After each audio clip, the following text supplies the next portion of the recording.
ایک شخصیت جس پر آج تک کبھی آپ سے بات نہیں ہوئی اور ہم نے کبھی کوئی تفصیلی آپ کا تجزیہ یا آپ کا نقطہ نظر ان کے بارے میں نہیں سنا، میں چاہتا ہوں میں اس کو زیر بحث لے کر آؤں۔ پاکستان کے سیاسی افق پر، تاریخی افق پر جب آپ نظر دوڑاتے ہیں تو ذوالفقار علی بھٹو کو کیسے دیکھتے ہیں؟ جو کچھ ان کا ایک سیاسی پس منظر ہے، جو کچھ ان کا فکری پس منظر تھا، ملک میں وہ آئے، ان کو اقتدار حاصل ہوا، جس طریقے سے آئے، جس طریقے سے ان کا خاتمہ ہوا، پاکستان کی پوری تاریخ کے اندر اس دور کو جو ہمارے لیے تاریخ ہے لیکن آپ نے خود اپنی جوانی میں براہ راست دیکھا ہے، کیا کہتے ہیں ذوالفقار علی بھٹو صاحب کے بارے میں؟ پاکستان ان کے عہد میں کس جگہ پر کھڑا ہوا تھا؟ کیا کوئی امکانات تھے جو آگے بڑھ سکتا تھا؟ اور کس طرح کی شخصیت ہے جو ہم نے کھوئی ہے؟ ہمارے ملک کی تاریخ میں ایک بڑی تبدیلی اس وقت آ گئی تھی جب سول حکومت کا خاتمہ کر دیا گیا۔ پاکستان کے بننے کے بعد پہلی ضرورت یہی تھی کہ ایک دستوری نظام قائم کیا جائے۔ یہ ایک الگ بحث ہے کہ ہماری قوم، اس کے پس منظر، اس کی تاریخ، اس کی نفسیات کے لحاظ سے ہمیں کس طرح کا دستوری نظم قائم کرنا چاہیے تھا، اس پہ بحث ہو سکتی ہے۔ میرا اس میں زاویہ نظر ذرا مختلف بھی ہے۔ تاہم وہ لوگ جن کے ہاتھ میں نظم تھا انہوں نے ایک حکومت قائم کی، نیا ملک تھا، اور پھر حکومت قائم کرنے کے بعد یہ جدوجہد شروع کی کہ یہاں ایک دستوری نظم بھی قائم کیا جائے۔ یعنی یہ اب کوئی بادشاہت نہیں ہے، اس میں ایک قاعدہ دستور بنے گا اور قاعدے اور دستور سے جو چیزیں طے کر لی جائیں گی ان کے لحاظ سے ہی حکومت کا نظام چلایا جائے گا۔ یہ ہم جانتے ہیں کہ یہ ملک اس لحاظ سے بہت منفرد تھا کہ اس کا ایک حصہ دوسرے حصے سے کئی سو میل کے فاصلے پر تھا۔ ادھر مغربی پاکستان تھا، ادھر مشرقی پاکستان تھا۔ چنانچہ دستوری معاملات بھی اتنے سادہ نہیں تھے۔ یعنی اگر یہ فاصلہ نہ ہوتا اور فاصلے کے ساتھ دونوں طرف بسنے والے لوگوں کے مابین ان کی تہذیب، ثقافت اور زبان کے لحاظ سے اتنا تفاوت نہ ہوتا تو شاید دستوری نظم بنانے میں بھی اتنی دقت نہ ہوتی۔ چنانچہ کچھ وقت لگا اس میں، اس سب کے باوصف دستور بنا لیا گیا۔ اس دستور کے مطابق اب انتخابات ہونے تھے اور جو چیزیں طے کر لی گئی تھیں ایک پارلیمانی جمہوری نظام کے طور پر، وہی ہمارے ہاں کا نظام بننا تھا۔ اس کو فوج نے آ کر درہم برہم کر دیا۔ 56 کا دستور ختم ہو گیا۔ 1958 اکتوبر میں مارشل لا لگا دیا گیا اور پھر تدریجی طور پر یہ فیصلہ کیا گیا کہ اس قوم کو ایک نیا نظام دینا ہے۔ یہ نظام ظاہر ہے کہ فوجی حکومت کے تحت بنا، اسی کے بطن سے تولد ہوا اور اسی نے جو اپنے لیے مقاصد طے کیے تھے ان کو سامنے رکھ کر بنایا گیا۔ اس کا ظہور 1962 کے دستور میں ہوا، پھر وہ دستور نافذ رہا۔ اس دستور کے مطابق انتخابات ہوئے۔ یہ وہی انتخابات ہیں جن میں محترمہ فاطمہ جناح شکست کھا گئی۔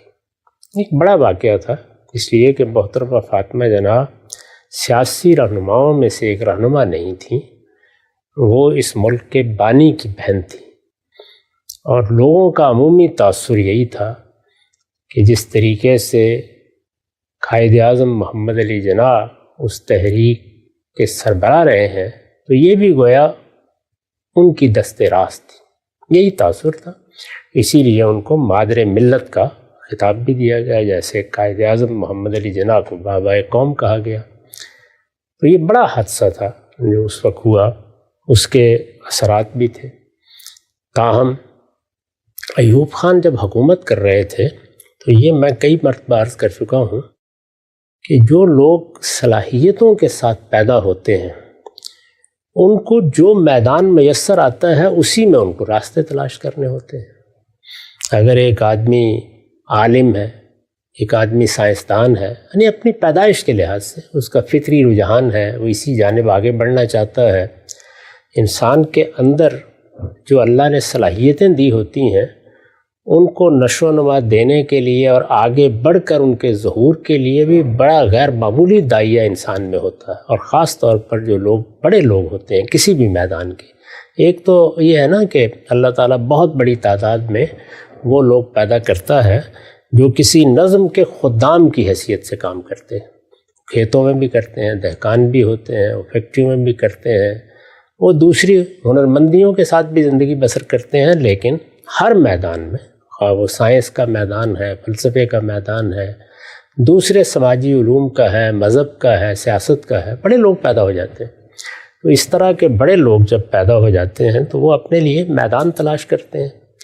میدان تلاش کرنا ناگزیر ضرورت ہوتی ہے. یعنی جب ایک آدمی کوئی خاص صلاحیت لے کے پیدا ہوا ہے تو وہ یہ دیکھے گا نا کہ اب اس صلاحیت کے لیے میری کیا ضرورتیں ہیں. ان کے لیے وہ پڑھتا بھی ہے، لکھتا بھی ہے، اپنی تربیت بھی کرتا ہے، ایسے لوگوں کو بھی تلاش کرتا ہے جو اس سے پہلے بڑے لوگ ہوں، ان سے وہ کچھ سیکھ سکے. اس طرح کے تمام معاملات آپ سے آپ ہونا شروع ہو جاتے ہیں، ہر میدان میں ہوتے ہیں. اس وقت بھی آپ دیکھتے ہیں کہ جن لوگوں میں غیر معمولی صلاحیت ہوتی ہے وہ جب یہ اندازہ کر لیتے ہیں کہ ان کے لیے اپنے ملک میں تعلیم پانے کے وہ مواقع نہیں ہیں یا کام کرنے کی وہ سہولتیں نہیں ہیں، تو دنیا بھر کو دیکھتے ہیں کہ اب کہیں جانا ہے. تو ذوالفقار علی بھٹو صاحب بھی اپنے میدان کے لحاظ سے ایک بڑے آدمی تھے. اور وہ میدان کیا ہے؟ وہ میدان اصل میں سیاست کا میدان ہے، یا جس کو آپ سادہ لفظوں میں کہیے سیادت و قیادت کا میدان ہے. انسان اپنے پس منظر کے لحاظ سے، اپنی صلاحیت کے لحاظ سے، اور جو اللہ تعالیٰ نے اس کے اندر ایک رجحان پیدا کیا ہوتا ہے اس کے لحاظ سے جیسے ہی اپنے آپ کو پہچاننا شروع کرتا ہے تو وہ اپنے باطن کے ہیجان میں مبتلا ہو جاتا ہے. باطن کا ہیجان، یہ میں نے کسی برے معنی میں استعمال نہیں کیا، یعنی علم کا ہے تو ڈھونڈتا پھرتا ہے، کوئی راستہ ملنا چاہیے، بات سمجھنی چاہیے، یہ کیا ہے جس کو میں نے اپنے والدین سے پایا ہے، اپنے اساتذہ سے پایا ہے. تو ایک خاص طرح کے اضطراب کی کیفیت پیدا ہو جاتی ہے، وہ جس کو شاعر مشرق نے کہا ہے نا کہ تیرے بحر کی موجوں میں اضطراب نہیں. تو یہ اضطراب اگر آپ غور کریں تو باصلاحیت لوگوں میں بہت زیادہ ہوتا ہے، اور وہ چاہتے ہیں کہ ان کو مواقع بھی ملے، اس کا ظہور بھی ہو. وہ بھی ایک ایسی شخصیت ہے. اس طرح کی شخصیات جب اپنی زندگی کی ابتدا کرتی ہیں تو اس وقت سے یہ دیکھنے کی ضرورت نہیں ہوتی کہ انہوں نے اخلاقی فیصلے کیا کیے. وہ تو پیغمبروں کا معاملہ ہے کہ ان کے اخلاقی فیصلے بھی پہلے دن سے جب وہ اپنی بات کی ابتدا کرتے ہیں تو غیر معمولی ہوتے ہیں، بہت اعلیٰ معیار کے ہوتے ہیں. اسی لیے اللہ تعالیٰ نے ان کو خراج تحسین پیش کیا ہے کہ وہ خیار الناس ہوتے ہیں اور ان کا انتخاب کیا جاتا ہے. ہمہ شمہ کا معاملہ یہ نہیں ہے. تو انسان پہلے مرحلے میں تو جگہ تلاش کر رہا ہوتا ہے. اس وقت ماشاء اللہ تھا، ایوب خان کی حکومت تھی، ایوب خان کا طوطی بول رہا تھا. تاثر یہ بن گیا تھا کہ ایک بڑی غیر معمولی شخصیت نے قوت کے بلبوتے پر اس ملک کا اقتدار سنبھال لیا ہے. تو اب شاید اس ملک کی سیاسی تقدیر انہی کے ساتھ وابستہ ہے. اس میں وہ بھی آگے بڑھے. ان کا اپنا خاندان اگر پس منظر کے لحاظ سے دیکھیں تو سر شاہ نواز کے بیٹے ہیں. وہ سیاست و قیادت ہی کا پس منظر رکھتے تھے. تو پس منظر بھی وہی تھا، صلاحیت بھی غیر معمولی تھی. اور ہمارے جیسے ملکوں میں جو لوگوں کی نفسیات بنتی ہے اس کا اگر آپ جائزہ لے کے دیکھیں تو اس میں 3 چیزیں بہت اہم ہیں، اور وہ تینوں ہی چیزیں ہمیشہ ان لوگوں پر وارد ہو جاتی ہیں جو قیادت اور سیادت کا خواب دیکھتے ہیں. جیسے ہی آپ تجزیہ کر کے دیکھیں گے، یعنی یہ ضروری ہے کہ ان کے ہاں مغربی علوم، مغربی ممالک، مغربی درسگاہوں کی کچھ نہ کچھ چھاپ ہو. یعنی دنیا کی حکومت چونکہ مغربی ملکوں کے پاس ہے، تو اگر یہ سرٹیفکیٹ بھی آدمی کے پاس ہو تو گویا یوں سمجھ لیجئے کہ سیادت اور قیادت کے لیے ایک شرط پوری ہو جاتی ہے. دوسری چیز یہ ہے کہ جو دنیا اس وقت قائم ہے وہ اس دنیا کے ساتھ مکالمے کی صلاحیت رکھتا ہو. اگر آپ غور کر کے دیکھیں تو اس میں جن چیزوں کی ضرورت ہوتی ہے وہ جس قیادت میں بھی پائی جائیں گی، لوگوں کی نگاہیں خواہ مخواہ اس جانب اٹھنا شروع ہو جاتی ہیں. اور تیسری چیز یہ ہے کہ لوگوں کو یہ اندازہ ہو کہ یہ جس سیادت اور قیادت کے میدان کا انتخاب کر رہا ہے اس کے وسائل بھی اس کے پاس ہیں۔ اگر آپ غور کر کے دیکھیں تو مولانا ابوالکلام آزاد کے مقابلے میں قائد اعظم کے انتخاب میں بھی ان تینوں چیزوں نے کردار ادا کیا۔ بڑی اہم بات۔ یہ ہمیشہ ہوتا ہے اور یہ ہر قوم کے لیے الگ ہو جاتا ہے، ضروری نہیں ہے کہ اس طرح کی چیز آپ کسی قاعدے میں ڈال دیں، ہر قوم کی نفسیات کا مطالعہ کر کے دیکھنا چاہیے۔ یہ تینوں چیزیں بدرجۂ اتم ان کی شخصیت میں موجود تھیں۔ اگر آپ دیکھیں تو وہ بہت پڑھنے والے تھے، ان کا تعلیمی پس منظر وہی تھا، انہوں نے مغربی درسگاہوں میں تعلیم پائی تھی، وہ اپنی بولنے کی صلاحیت، بات کرنے کی صلاحیت میں اس کا مظاہرہ کر رہے تھے، وہ دنیا سے بات کر سکتے ہیں۔ چنانچہ خود ایوب خان صاحب نے بھی ان کو جو ذمہ داری دی وہ دیکھیں وہ وزارت خارجہ کی ذمہ داری ہے، یعنی ایک ایسا شخص ہے کہ جو دنیا کی قوموں کے ساتھ بات کر سکتا ہے۔ تو ایک چھوٹا سا ملک، نیا ملک ہے، ابھی وجود پذیر ہوا ہے، دنیا کی قوموں میں اس کو ایک نیم خود مختاری سی حاصل ہے۔ یہ تو میں کئی مرتبہ عرض کر چکا ہوں کہ پہلی دوسری جنگ عظیم کے فاتحین نے اس وقت دنیا کا نظم قائم کر رکھا ہے۔ اس میں جو آزادی یا اختیار حاصل ہے وہ کوئی کامل اختیار، کامل آزادی نہیں ہے، براہ راست حکومت کی بجائے ایک بالواسطہ حکومت کا نظم دنیا میں قائم ہے۔ یہی اصل میں موجودہ ورلڈ آرڈر ہے، اس وقت ہم اسی میں جی رہے ہیں۔ اس کے لحاظ سے اگر آپ دیکھیے تو وہ سب شرائط پوری کرتے تھے اور بڑے غیر معمولی آدمی تھے۔ میں نے ان کو براہ راست سنا ہے، یعنی طالب علموں کے ساتھ گفتگو کرتے ہوئے بہت قریب سے بیٹھ کے سنا ہے۔ وہ ایک بڑی مؤثر شخصیت تھے، یعنی جو بھی ان کا مقدمہ ہے، جو بات بھی وہ پیش کرنا چاہتے ہیں اس کے لیے موزوں ترین الفاظ، بہت اچھی کرافٹنگ، بات کیسے کرنی ہے، کہاں سے شروع کرنی ہے، اور ذہانت، فطانت، یہ صرف یہ نہیں ہے کہ میتاب ستارہ بلندی کی کیفیت تھی، بلکہ اس کے ساتھ اس کا ظہور ہوتا تھا ہر پہلو سے۔ یہ صورتحال تھی۔ اس میں میں سمجھتا ہوں کہ ان کو جو جگہ ملی وہ ہر لحاظ سے اس کے مستحق تھے۔ اب یہ ایک الگ بات ہے کہ آپ کسی کے نظریات سے اتفاق رکھتے ہیں یا اختلاف رکھتے ہیں، یا کسی نے جو اسکیم بنائی ہے اپنے کام کو انجام دینے کے لیے اس میں آپ کا زاویہ نظر اس سے مختلف ہے، اس پہلو سے میں آپ کوئی شخص ان پہ تنقید بھی کر سکتا ہے، لیکن سیادت اور قیادت کے لیے جو صلاحیتیں ہماری جیسی قوم میں ہونی چاہیے، میرا خیال ہے کہ قائد اعظم محمد علی جناح کے بعد اگر کوئی شخص آپ اپنی پوری تاریخ میں پیش کر سکتے ہیں تو وہ تنہا وہی ہے۔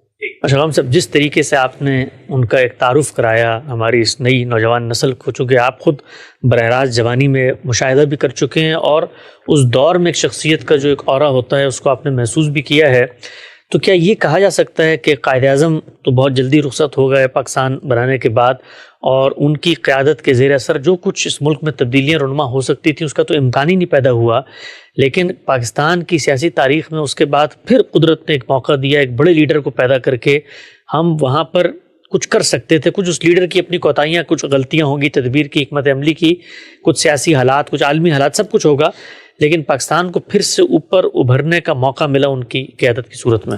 مل سکتا تھا ان کو، جب اقتدار ملا تو یہ آپ کے علم میں ہے کہ اس وقت ایک بڑا سانحہ ہو چکا تھا، یعنی پاکستان دو حصوں میں تقسیم ہو گیا، مشرقی پاکستان الگ ہو گیا، بنگلہ دیش ایک نئے ملک کی حیثیت سے دنیا کے نقشے پر نمودار ہو چکا تھا۔ وہ اقتدار کیسے ملا، انتخابات کیسے ہوئے، ان سب چیزوں پر گفتگو اور بحث مباحثہ ہو سکتا ہے، اور یہ ممکن ہے کہ جو کچھ ہوا اس میں کچھ بار ان پر بھی ڈالا جائے، یہ بالکل ممکن ہے۔ ان کے بعض اقدامات کا تجزیہ کر کے بتایا جا سکتا ہے کہ وہ اقدامات میں یا آپ یہ رائے قائم کر سکتے ہیں کہ ملک کے دو لخت ہونے کا باعث بھی بنے، وہ اپنی جگہ ایک الگ بات ہے، لیکن جن حالات میں ان کو یہ ملک ملا وہ یہ حالات تھے۔ چنانچہ آپ کے علم میں ہے کہ انہوں نے اقتدار سنبھالا تو عام طریقے پر یہ نہیں ہوا کہ انتخابات ہوئے ہیں اور انتقال اقتدار ہو گیا ہے، انہیں بڑی مشکلات پیش آئیں، اور یہاں تک نوبت پہنچ گئی کہ پہلے ان کو مارشل ایڈمنسٹریٹر بنایا گیا۔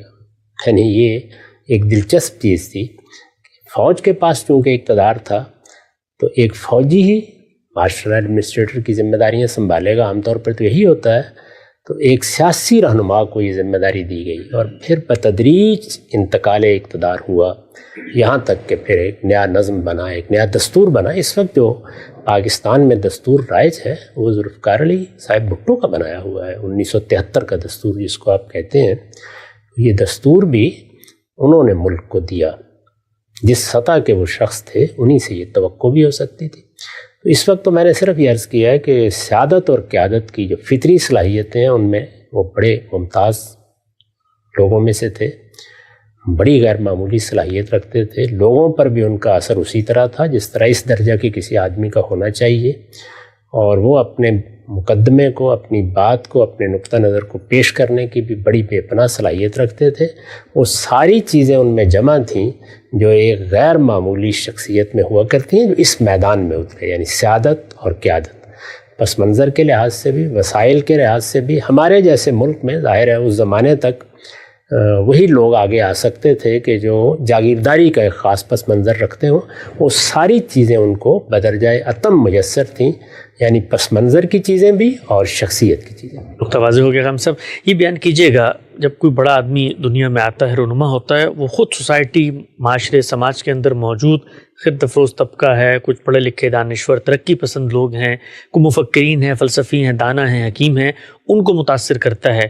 بھٹو صاحب نے اپنے دور کے اندر جب وہ سیاسی افق پر رونما ہوئے تو ہم جب نظر دوڑاتے ہیں ان کی خود اپنی ٹیم میں ڈاکٹر مبشر حسن ہوں، جے رحیم ہوں، اس دور کے وہ شیخ رشید ہوں، اس طرح سے مذہبی پس منظر کے ہمارے یہ کوثر نیازی صاحب ہوں، اور بھی بہت سارے لوگ، ڈاکٹر مبشر، ان سب کو انہوں نے بڑا متاثر کیا۔ تو ان کے ارد گرد جو لوگ جمع بھی ہوئے وہ بھی ایک جس کو آپ کہتے ہیں فکری پس منظر رکھنے والے لوگ تھے۔ اس میں کوئی شک نہیں ہے، یعنی وہ لوگ جو ملک میں کچھ تبدیلی چاہتے تھے۔ ہمارے ہاں تبدیلی کی دو رویں ابتدا ہی سے شروع ہو گئی تھی۔ ایک رو کی قیادت مولانا سید ابو اللہ صاحب مودودی کر رہے تھے، اس کے بنیادی مقدمات یہ تھے کہ ہم مسلمان ہیں، یہ ملک بھی اسلام کے لیے بنایا گیا ہے، یہ اسلام کی تجربہ گاہ ہے، اب ہمیں آزادی حاصل ہو گئی ہے تو ہمیں یہاں اللہ کے دین کے مطابق حکومت کرنی چاہیے۔ وہ اس کو مسلمان قوم کی ذمہ داری بھی سمجھتے تھے، اپنی دعوت کا مقصد بھی سمجھتے تھے، اور اس میں کوئی شک نہیں ہے کہ جو انہوں نے دین کی تعبیر کی اور اس مقصد کے لیے لوگوں میں جذبہ پیدا کیا، وہ خود ہماری نہیں بلکہ مسلمانوں کی بحیثیت مجموعی تاریخ کا ایک بہت بڑا باب ہے۔ یعنی کہا جا سکتا ہے کہ اس وقت جو لوگ یہ خیال کرتے تھے مراکش سے لے کے انڈونیشیا تک کہ مسلمانوں کو جہاں جتنی آزادی بھی ملی ہے اس سے فائدہ اٹھا کر انہیں خلافت راشدہ کو دوبارہ زندہ کرنا چاہیے، مسلمانوں کو اپنی عظمت رفتہ کی بازیافت کے لیے ایک مرتبہ پھر دینی ہدایت کو اپنی سیاست کا محور و مرکز بنانا چاہیے، ان کی وہ قیادت کر رہے تھے۔ یعنی پاکستان کو یہ شرف حاصل ہوا کہ ایک ایسی شخصیت یہاں پیدا ہوئی جو اسلام کی سیاسی تعبیر کی بھی بانی ہے، اور اس کے ساتھ اس دعوت یا اس تحریک کو بھی سب سے بڑی قیادت انہی کی شخصیت سے حاصل ہوئی۔ تو ایک طرف تو وہ ایک رو تھی جو ظاہر ہے ذہین لوگوں کو متاثر کر رہی تھی۔ اگر آپ اس زمانے میں دیکھیں تو اس میں یہ ممکن ہی نہیں تھا کہ کوئی آدمی ذہین بھی ہو، اس کا کوئی مذہبی پس منظر بن جائے، وہ اس روایت کو سمجھتا ہو جو ہمارے ہاں اقبال نے پیدا کی، یا اس سے پہلے شبلی نے، یا اس سے پہلے اور بہت سے لوگوں نے، اس میں وہ مولانا مودودی صاحب کی دعوت سے بے نیاز ہو جائے۔ یہ ممکن نہیں تھا، تو بڑی رو تھی۔ دوسری جانب یہ تھا کہ دنیا میں ایک بڑا انقلاب آ چکا تھا، وہ انقلاب روسی انقلاب تھا۔ چین میں بھی ایک دعوت اس وقت پائے تکمیل کو پہنچ رہی تھی۔ اس پس منظر میں ایک نیا فکر تھا۔ آخر ہمارے ہاں کا ایک بہت غیر معمولی شخص فیض احمد فیض، ذرا پڑھیں، مہو سال آشنائی کس حد تک متاثر ہوا۔ بہت لوگ تھے جو اس دوسری رو سے بھی متاثر، ان کا خیال تھا کہ دنیا میں پہلی مرتبہ تاریخ کا تجزیہ کر کے وہ سائنس دریافت کر لی گئی ہے جس سے ہم غربت کے مسئلے کو حل کر سکتے ہیں۔ تو آپ دیکھیے کہ دو چیزیں ہیں جو انسان کے اندر احتزاز پیدا کر دیتی ہیں، ایک مذہبی جذبہ اور دوسرے انسان کے حالات۔ دنیا میں دو ہی چیزیں ہیں نا، یعنی میں انسان کی حیثیت سے اپنے شکم کا مسئلہ حل کرنا چاہتا ہوں، میں اپنے لیے آسائش چاہتا ہوں، آرام چاہتا ہوں، غربت کو ختم کرنا چاہتا ہوں۔ یہ وہ چیزیں ہیں جو دنیا میں آدرش بن سکتی ہیں، یہ اتنا زیادہ انسان کے اندر تحریک پیدا کرتی ہیں۔ دوسرے یہ کہ میرے پروردگار کا حکم ہے، اس حکم کے تحت میں ایک حکومت قائم کروں گا، میں یہاں پہ خیر کو نشو و نما دوں گا۔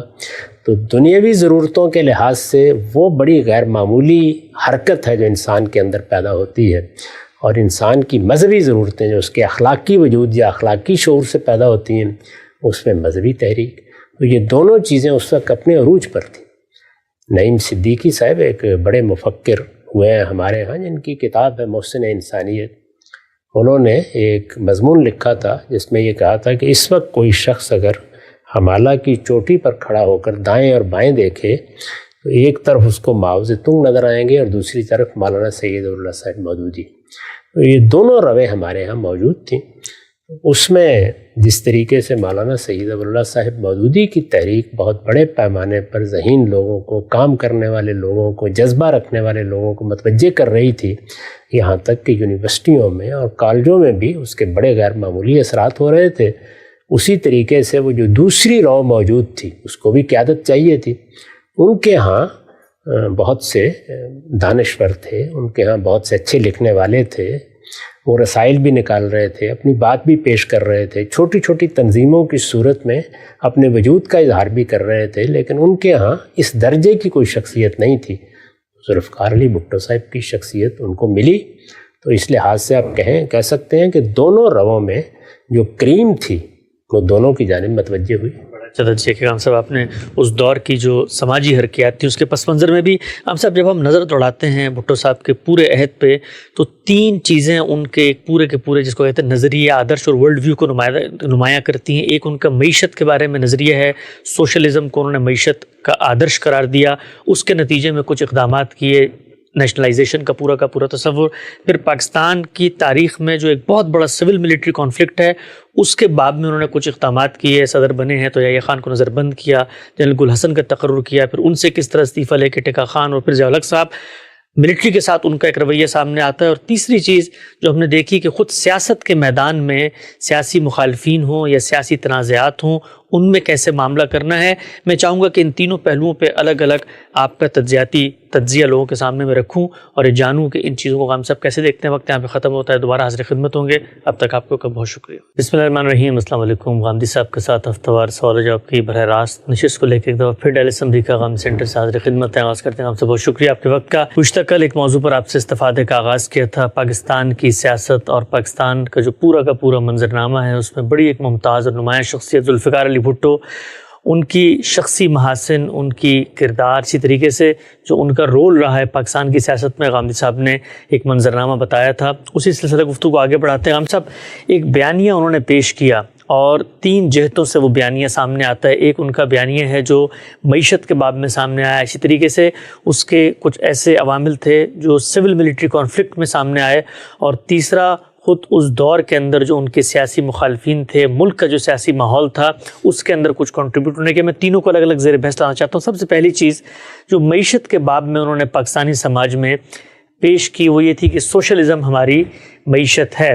بتائیے گا، قریب سے دیکھا آپ نے براہ راست اس دور کی معیشت کو بھی، حالات کو بھی، ایک عام آدمی کی حیثیت سے بھی، ایک مفکر کی حیثیت سے بھی، خود یہ نظریہ عالمی سطح پر اس کا اثر پاکستان تک کیسے پہنچا، اور جس وقت انہوں نے اس کو ملک میں نافذ کیا اور نیشنلائزیشن کا پورا پروسیس ہوا، قومیاں لے لی گئیں، ساری کی ساری جو ادارے تھے، اس کے اثرات پاکستان کی تاریخ پہ کیسے دیکھتے ہیں؟ میرے خیال میں اجزاء میں جانے سے پہلے ایک بنیادی بات سمجھنی چاہیے، وہ یہ ہے کہ بھٹو صاحب کی شخصیت کیا ایک جمہوری معاشرے کے لیے موزوں شخصیت تھی؟ میرا احساس یہ ہے کہ جمہوریت اور انقلاب میں راست تصادم ہے۔ جمہوریت نہ انقلاب کو پسند کرتی ہے، نہ انقلابی شخصیات کے لیے جمہوریت میں کوئی جگہ ہوتی ہے۔ بھٹو صاحب اپنی شخصیت کے لحاظ سے بھی، اپنے پس منظر کے لحاظ سے بھی، اور اس وقت کا ماحول جس طرح کی شخصیات پیدا کر رہا تھا اس کے لحاظ سے بھی ایک انقلابی شخصیت تھے۔ بلکہ کہا جا سکتا ہے کہ ہمارے ہاں جو انقلابی کشمکش کم و بیش 2 دہائیوں تک ہوئی، اس میں ایک طرف وہ تھے اور دوسری طرف مولانا سید ابوالعلا صاحب مودودی تھے۔ ایک کا زاویہ نظر یہ تھا کہ اسلام اپنی ذات میں ایک مکمل نظام ہے، وہ دینی رہنمائی تو کرتا ہے، اس کا لازمی نتیجہ یہ ہوگا کہ اگر اس رہنمائی کو قبول کیا جائے تو آخرت میں کامیابی ہوگی۔ وہ سیاست، معیشت اور معاشرت میں بھی ایک جامع نظام ہے جس کی پیروی ہونی چاہیے، اور ہم اس کے علمبردار ہیں اور اس کو قائم کرنا چاہتے ہیں۔ تو یہ دعوت بھی اپنی ذات میں ایک انقلابی دعوت ہے، یعنی دنیا آپ کے سامنے کسی خالی تشریح میں تو نہیں پڑی ہوئی، وہ پہلے سے اپنی کچھ روایات رکھتی ہے، اپنی ایک معیشت رکھتی ہے، اپنا ایک تاریخی پس منظر رکھتی ہے، اس میں لوگوں کے نظریات، افکار، خیالات سب ہوں گے۔ اس میں آپ یہ کہتے ہیں کہ میں اسلام کو لے کر آ گیا ہوں اور اسلام کو میں ایک مکمل نظام کی حیثیت سے اس سوسائٹی میں نافذ کرنا چاہتا ہوں، جس کو انہوں نے تینوں تعبیریں دیں۔ یعنی یہ دیکھا ہوگا آپ نے کہ زمانے میں عام نعرہ لگایا جاتا تھا انقلاب، انقلاب، اسلامی انقلاب، اسی طرح سبز انقلاب، یہ تعبیر بھی اسے دی جاتی تھی، اور اسی طرح سے نظام اسلامی، نفاذ شریعت اور تعبیریں بھی رائج رہیں۔ اس جانب بھی ایک انقلابی دعوت تھی اور دوسری جانب بھی ایک انقلابی دعوت تھی۔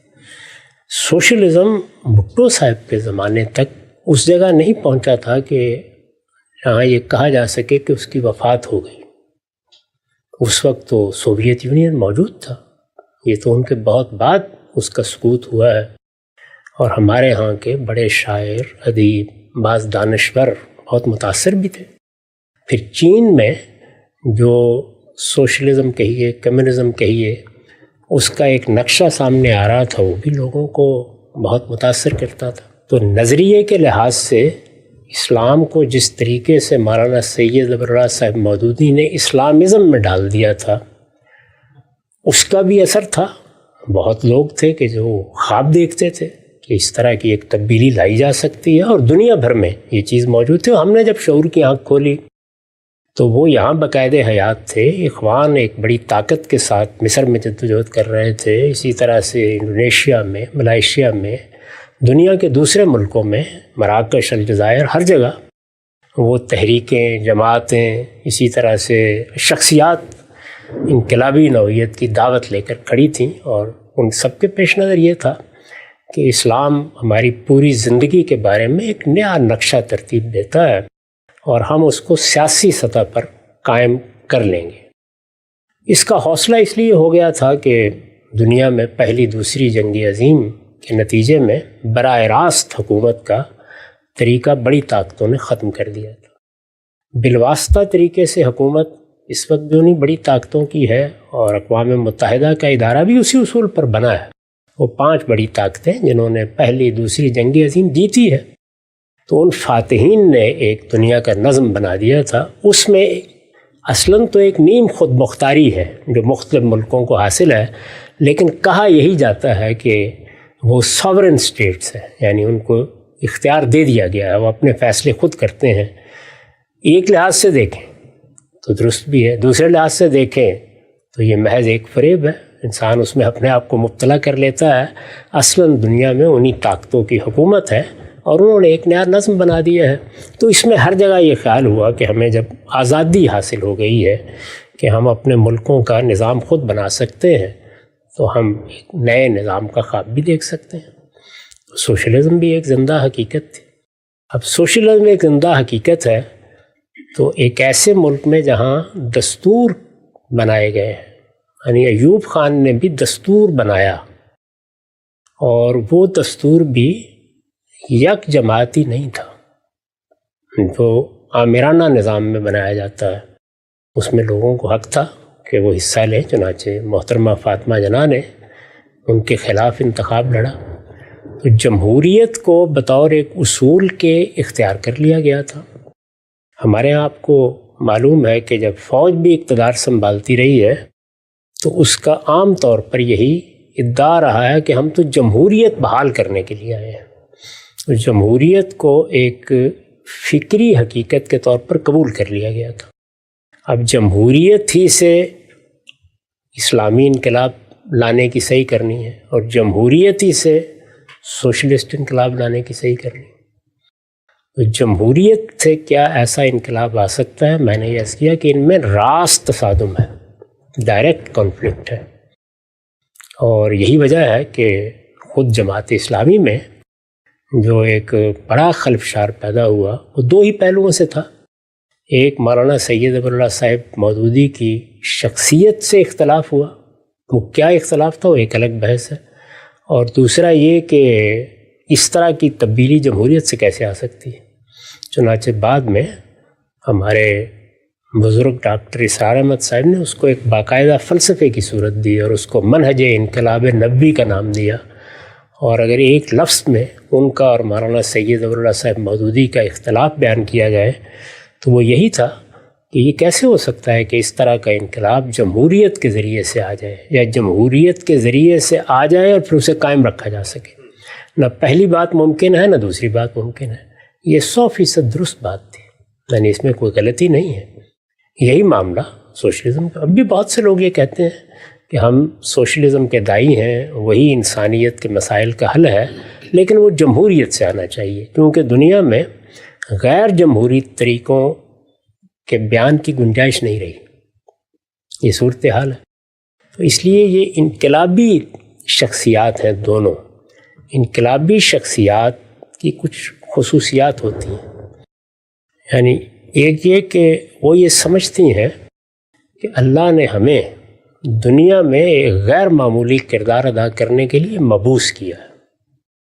یعنی یہ تو نہیں کہ وہ اپنے آپ کو پیغمبر سمجھ رہے ہوتے ہیں، لیکن ایک درجے میں اپنے آپ کو یہی حیثیت دیتے ہیں. اس طرح کی شخصیات کا معاملہ یہ ہوتا ہے کیونکہ بڑے لوگ ہوتے ہیں، خیال کرتے ہیں کہ ہم نے نئے حقائق دریافت کر لیے ہیں.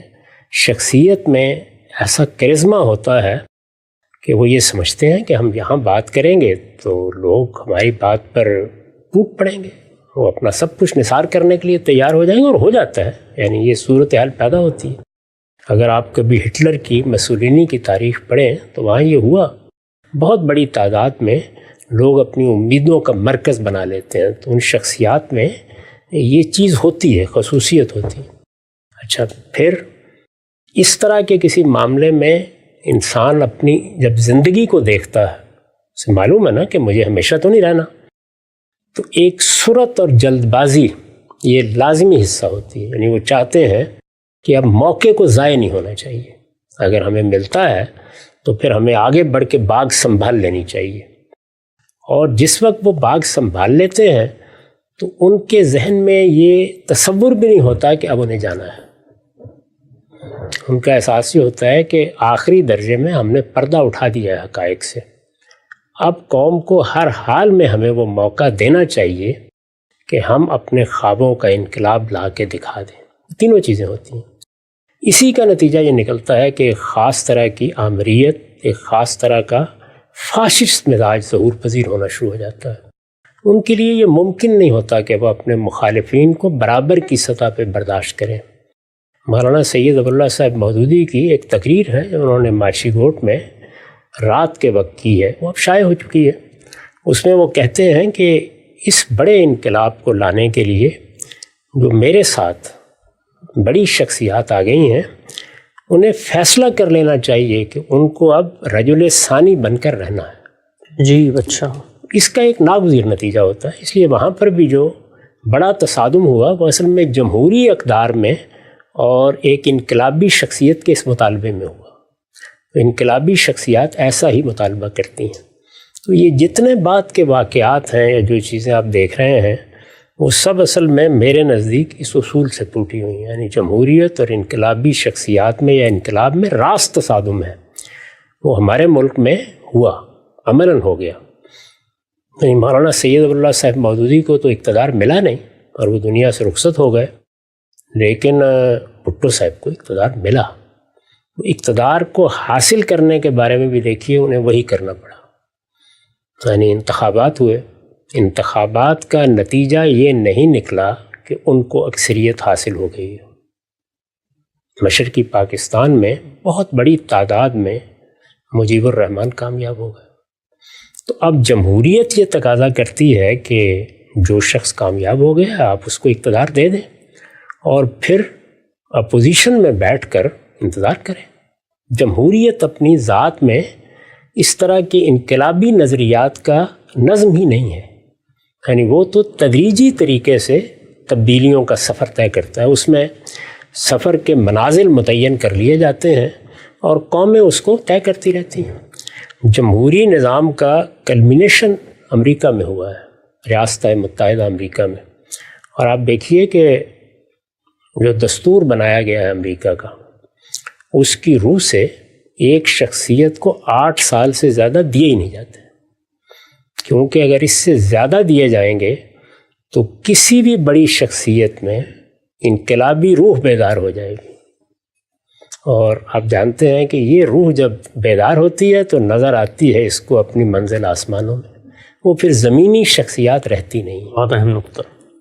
تو یہاں طے کر لیا گیا ہے کہ 8 سال آپ کو دیں گے. بڑے سے بڑا آدمی, ایسے لوگ ہیں میں آپ کو بتا سکتا ہوں امریکی صدور میں جو بڑی غیر معمولی شخصیات تاحیات صدر رہ سکتے تھے اور اپنی قوم کی بڑی خدمت کر سکتے تھے. لیکن اس نظام نے طے کر رکھا ہوا ہے کہ آپ کے 8 سال, اس سے زیادہ نہیں.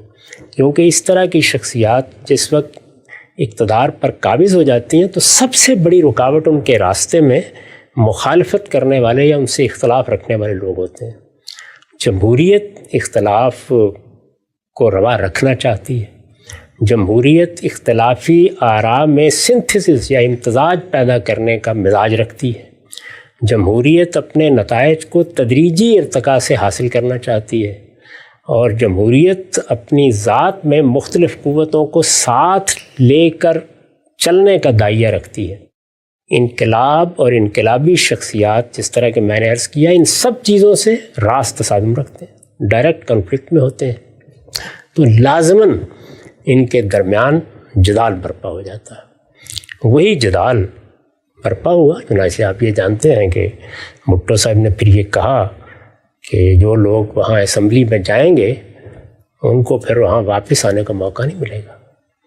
اس کا یہ نتیجہ نکلا کہ فوج نے اقدام کیا. ظاہر ہے کہ وہ بھی اس وقت موجود تھی, اور کیا ارادے تھے, کیا چیزیں خود افواج پاکستان کے پیش نظر تھیں اس وقت. میں اس وقت موضوع نہیں بناتا, اس پر ہم الگ سے بہت تفصیلی گفتگو کر چکے ہیں.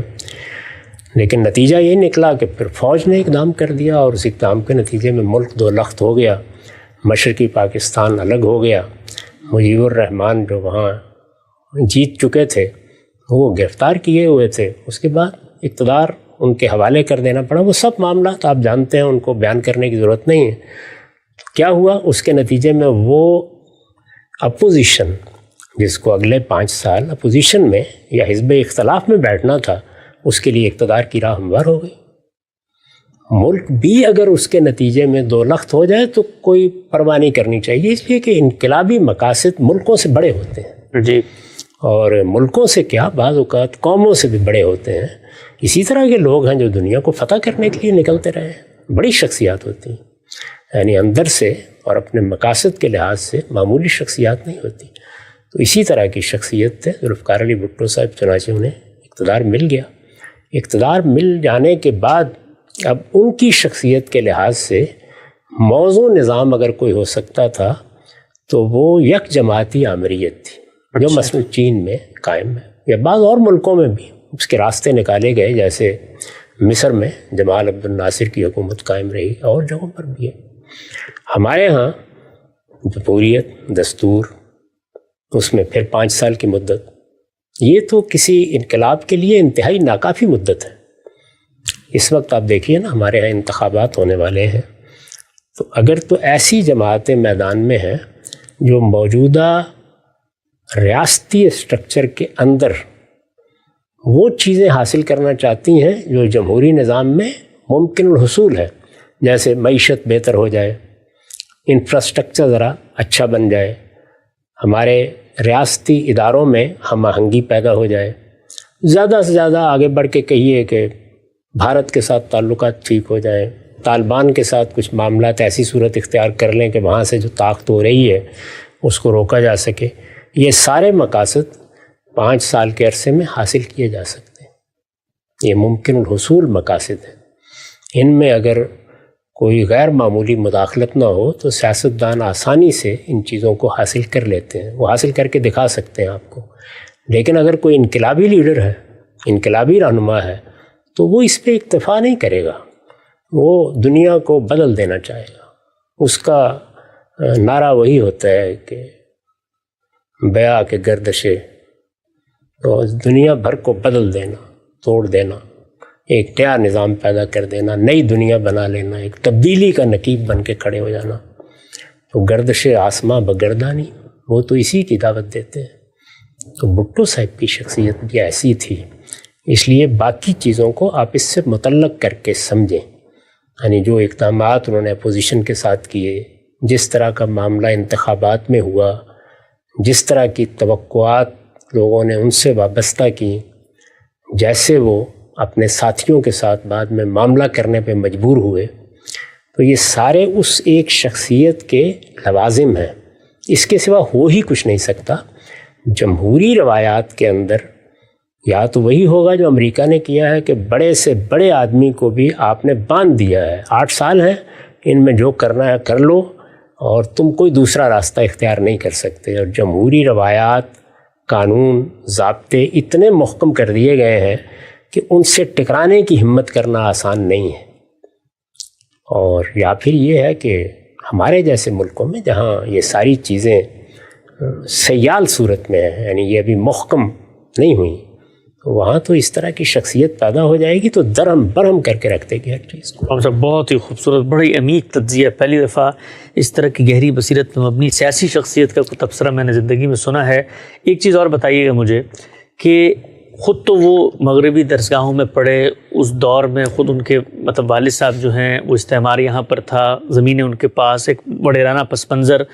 یہ سوشلزم کا جو بیج ہے یہ کیسے آ گیا؟ یعنی اس دور میں اس طرح کی شخصیات کے لیے صاحب نے فرمایا کہ یہ جو سوشلزم کا نظام ہے یہ منتج ہوتا ہے ایک منظم ماموریت کی صورت میں. تو اب ایک شخصیت انقلابی ہے، اس کی ضرورت ہے سوشلزم، یا کوئی اندر سے داعیہ اٹھا ہے کہ نہیں سوشلزم ہی اصل میں حقیقی بازیافت ہے انسانیت کی، لہٰذا اس کی طرف جانا چاہیے؟ یہ پیدا کیسے ہو گیا سوشلزم؟ انقلابی شخصیت کس طرح کی ہے؟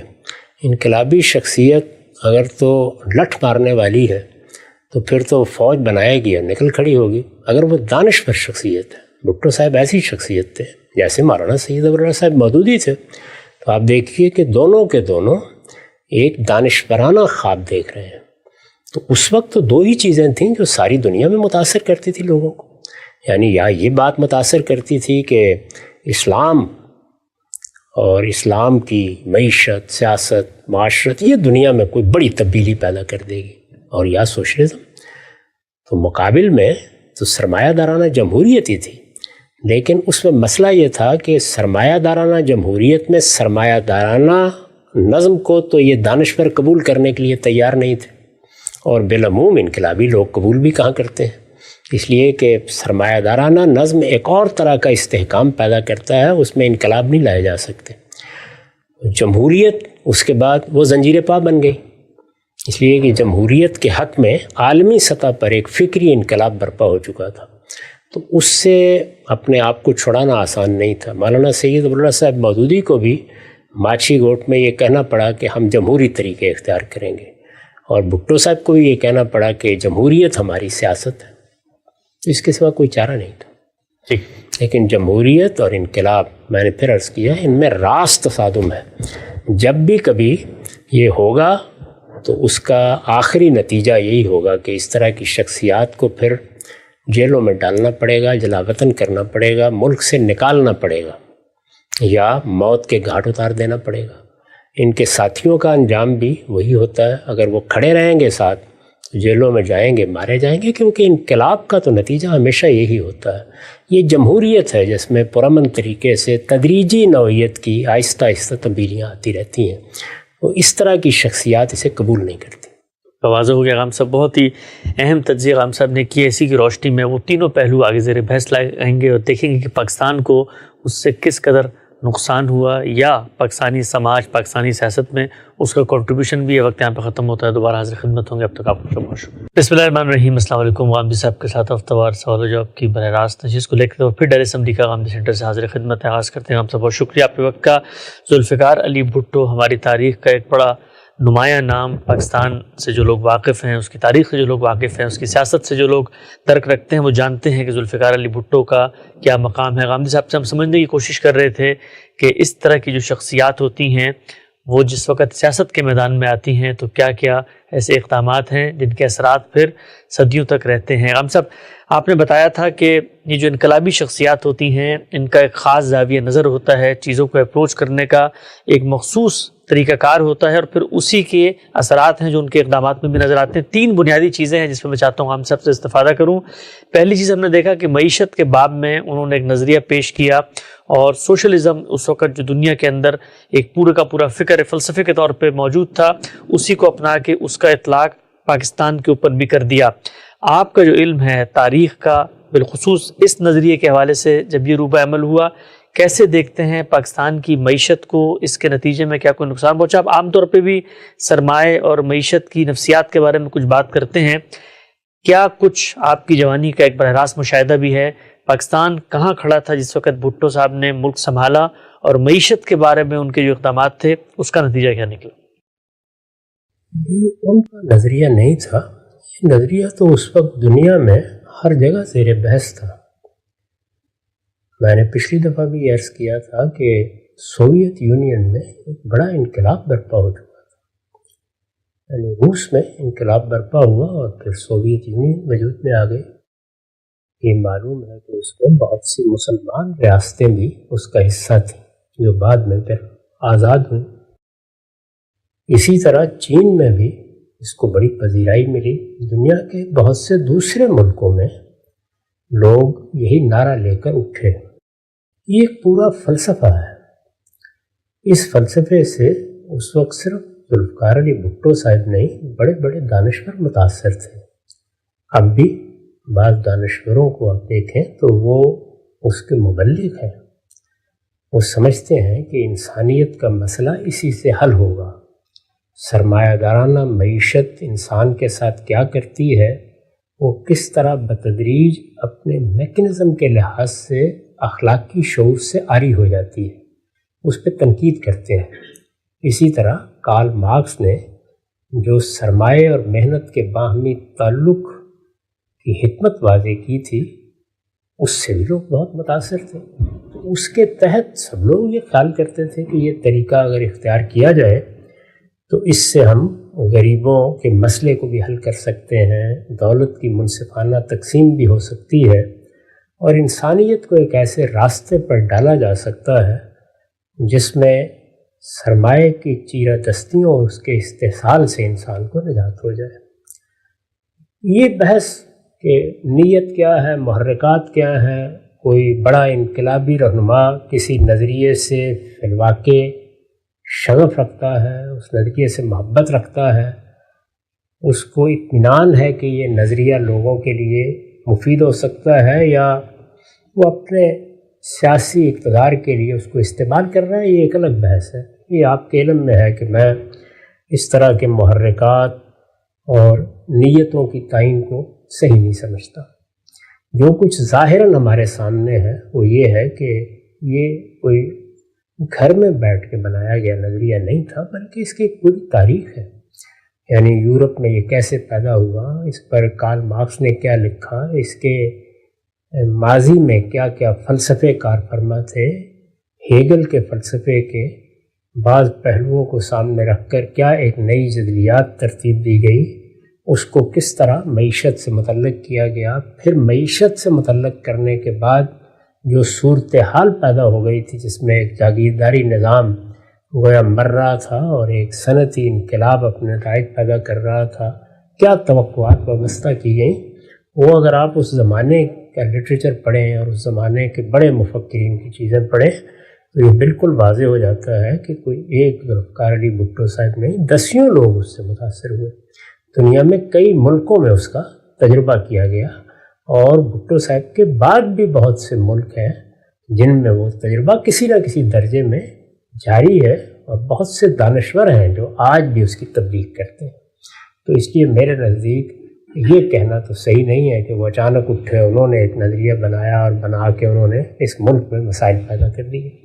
جب کوئی نظریہ اس درجے میں عالمی افق پر نمودار ہو جائے، اس کے ساتھ لوگوں کے مسائل وابستہ ہوں اور یہ سمجھا جا رہا ہو کہ وہ انہیں حل کر سکتا ہے، دنیا بھر کی دانش اس کی تبلیغ میں مصروف ہو، دنیا دو کیمپوں میں بٹی ہوئی محسوس ہو رہی ہو کہ ایک جانب اس نظریے کے علمبردار ہیں اور دوسری جانب اس کے مخالفین ہیں، اس صورتحال میں ہمارے جیسے ملکوں میں جہاں غربت بھی ہے، جہاں دولت کی غیر منصفانہ تقسیم بھی ہے، یہاں استحصال کے بہت سے پہلو بھی سامنے نظر آتے ہیں، کسی لیڈر اور کسی رہنما کا اٹھ کر اس نظریے کو معیشت کا حل سمجھنا یا بیان کرنا یا اس کے لیے ایک عزم پیدا کرنا، میں نہیں خیال کرتا کہ یہ کوئی ایسی چیز ہے جسے مستبد خیال کیا جائے۔ اس وقت کی صورتحال میں یہ چیز ہو سکتی تھی، بہت سی جگہوں پر ہوئی، ہمارے ہاں بھی ہوئی۔ اس نظریے کے نقصانات ہر جگہ سامنے ہیں، اس لیے کہ یہ فطرت کے خلاف ہے، اور خاص طور پر ہمارے جیسے ملکوں میں اگر اس کو بیوروکریسی کے حوالے کر دیا جائے، یعنی پوری معیشت کو، تو اس کی بربادی یوں سمجھ لیجیے کہ تقدیر کا فیصلہ بن جائے۔ اچھا، یہی ہوا، یعنی اپنی ذات میں نظریہ خلاف فطرت ہے۔ انسانی فطرت کے بعد بنیادی مقدمات ہیں جن کے بارے میں یہ نظریہ سمجھتا ہے کہ انہیں معاشی احوال کی تبدیلی سے بدلا جا سکتا ہے۔ انسان کی فطرت کبھی تبدیل نہیں ہوتی۔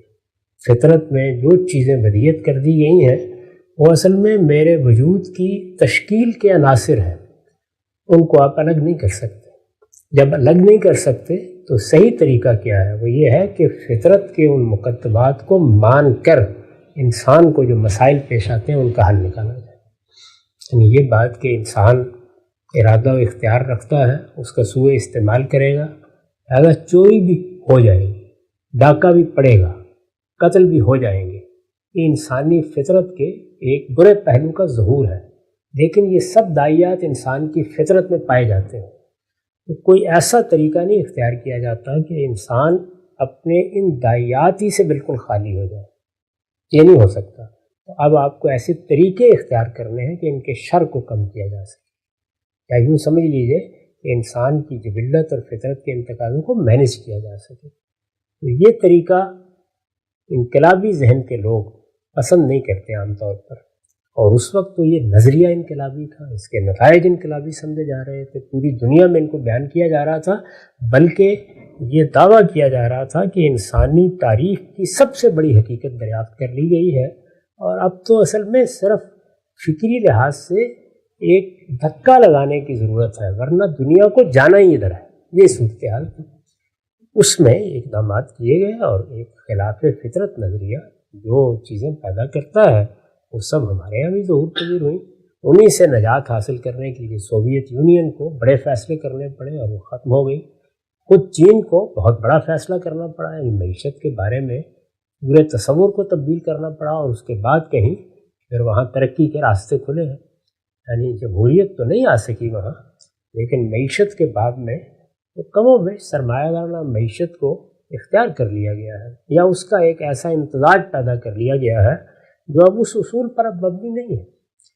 یہ دنیا بھر میں تغیر آیا، اور دنیا بھر میں اس کا تجربہ کر کے، بڑے پیمانے پر تجربہ کر کے انسان نے سیکھا ہے۔ انسان تجربات سے سیکھتا ہے، اس لیے میرے خیال میں ہمارے ملک کو بھی اس سے بہت نقصان پہنچا، تاہم ایسے تجربات بڑے لیڈر کیا کرتے ہیں، وہ ہمارے ہاں بھی ہوا۔ ایک بڑے خوبصورت سے ہم سے نقطہ آپ نے واضح کیا۔ اچھا، ایک چیز بتائیے گا ہم صاحب، جب آپ یہ بات کرتے ہیں، آپ کے جو سننے والے ہیں وہ کہتے ہیں کہ دین کے باب میں تو غامدی صاحب نے پوری جو ماضی کی روایت تھی اس پر بغیر کسی تردد کے غور و فکر کی، اور جو کچھ ان کے رجحانات فکر بنے اس کو بیان کیا، لیکن سیاست کے باب میں جب بھی وہ گفتگو کرتے ہیں تو جو اسٹیٹس کو ہے، جو رائج نظام ہے، جو دنیا کا چلنج ہے، جو ٹرینڈ ہے، اسی کے ساتھ کھڑے ہوئے نظر آتے ہیں۔ جو انقلابی سوچ ہے، انقلابی بات ہے، تبدیلی کا نعرہ ہے۔ اب خود جس دور میں یہ بات کی گئی ہے، کہا جاتا تھا کہ جی چند بڑے خاندان ہیں جن کے دولت کا ارتکاز ہو گیا ہے، وہ یہ کہتے ہیں کہ یہ تو پھر اسٹیٹس کو کا ساتھ دینا ہے. اگر اس طرح کے انقلابات کے ان اقدامات کی آدمی تائید نہ کرے تو پھر تو جو جیسے ہے ویسے ہی چلتا رہے گا. دو نقطہ نظر ہے. ایک نقطہ نظر یہ ہے کہ آپ جو غلطیاں، کوتاہیاں، خرابیاں دیکھ رہے ہیں، ظاہر ہے کہ انہیں کو دیکھیں گے تو آپ یہ چاہیں گے نا کوئی تبدیلی لائی جائے. ان کو انقلابی طریقوں سے ختم کیا جا سکتا ہے. ایک زاویہ نظر یہ ہے. دوسرا زاویہ نظر یہ ہے کہ سیاست اور معیشت کے معاملے میں کوئی انقلابی طریقہ کارگری نہیں ہوتا. اختیار کیا جائے تو ایک مفسدے کا آپ علاج کرتے ہیں، اس سے 10 مفاسد اور پیدا ہو جاتے ہیں. اس لیے صحیح طریقہ یا صحیح لائے عمل تدریجی اصلاح کا ہے. یہ کہ یہاں یہ مقصد نہیں ہے کہ اسٹیٹس کو برقرار رہنا چاہیے، یہ زیر بحث نہیں ہے. زیر بحث یہ ہے کہ جو آدرش، جو نصب العین، جو مقاصد، بڑے مقاصد بیان کیے جا رہے ہیں، مثلا یہ کہ غربت میں کمی آئے، مثلا یہ کہ استحصال کا خاتمہ ہو، مثال کے طور پر یہ کہ دولت کی زیادہ سے زیادہ منصفانہ تقسیم کے اسباب پیدا کیے جائیں، یہ بڑے اچھے مقاصد ہیں.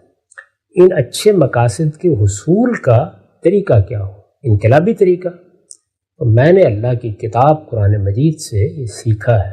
میں بھی بہت انقلابی رہا ہوں اور بہت سی انقلابی دعوتیں ہیں جن سے متاثر بھی ہوا ہوں اپنے شباب کے زمانے میں، اور جذبہ بھی ہوتا تھا کہ معلوم نہیں ہم کب اٹھیں گے اور ویا کہ قاعدہ آسماں بگردہ نہیں. لیکن اللہ کی کتاب قرآن مجید نے جس طرح بہت سے دوسرے فلسفیانہ مباحث کے بارے میں رہنمائی فرمائی اور ان کی حقیقت کھول دی، اسی طرح یہ بات بھی واضح کر دی ہے کہ دنیا میں جو تغیرات بھی آتے ہیں ان کو سیاست، معیشت اور معاشرت میں ہمیشہ تدریجی عمل کے ذریعے سے آنا چاہیے. پیغمبروں نے اپنے زمانے میں جب چاہا ہے کہ خرابیوں کی اصلاح کریں تو بالکل یہی طریقہ اختیار کیا ہے، اور ظاہر ہے کہ وہ اللہ تعالیٰ کی رہنمائی میں اختیار کیا ہے. تو اس لیے یہ نہیں ہے اختلاف. اختلاف یہ ہے کہ آپ سیاسی مقاصد کو حاصل کرنے کے لیے یا معیشت کی اصلاح کے لیے یا معاشرت کو بہتر بنانے کے لیے، جسے ہم سماج سے تعبیر کرتے ہیں، کیا کوئی انقلابی طریقہ اختیار کر سکتے ہیں؟ جواب یہ ہے کہ نہیں کر سکتے. کریں گے تو فساد پیدا کریں گے، اور اس کے نتیجے میں آپ کی تسکین ہو جائے وہ ایک الگ بات ہے، لیکن ایسے مفاسد پیدا ہو جائیں گے کہ ان سے نکلنا آسان نہیں رہے گا.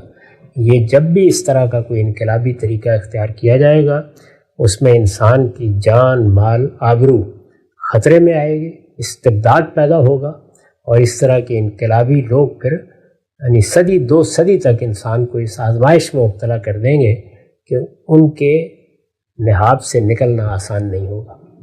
تو اس لیے میں ان سب طریقوں کو غارت کرے ایمان بھی سمجھتا ہوں، اور اس کے لازمی نتیجے کے طور پر قومیں بھی تباہ ہو جاتی ہیں. سوویت یونین نے اس کی قیمت ادا کی ہے.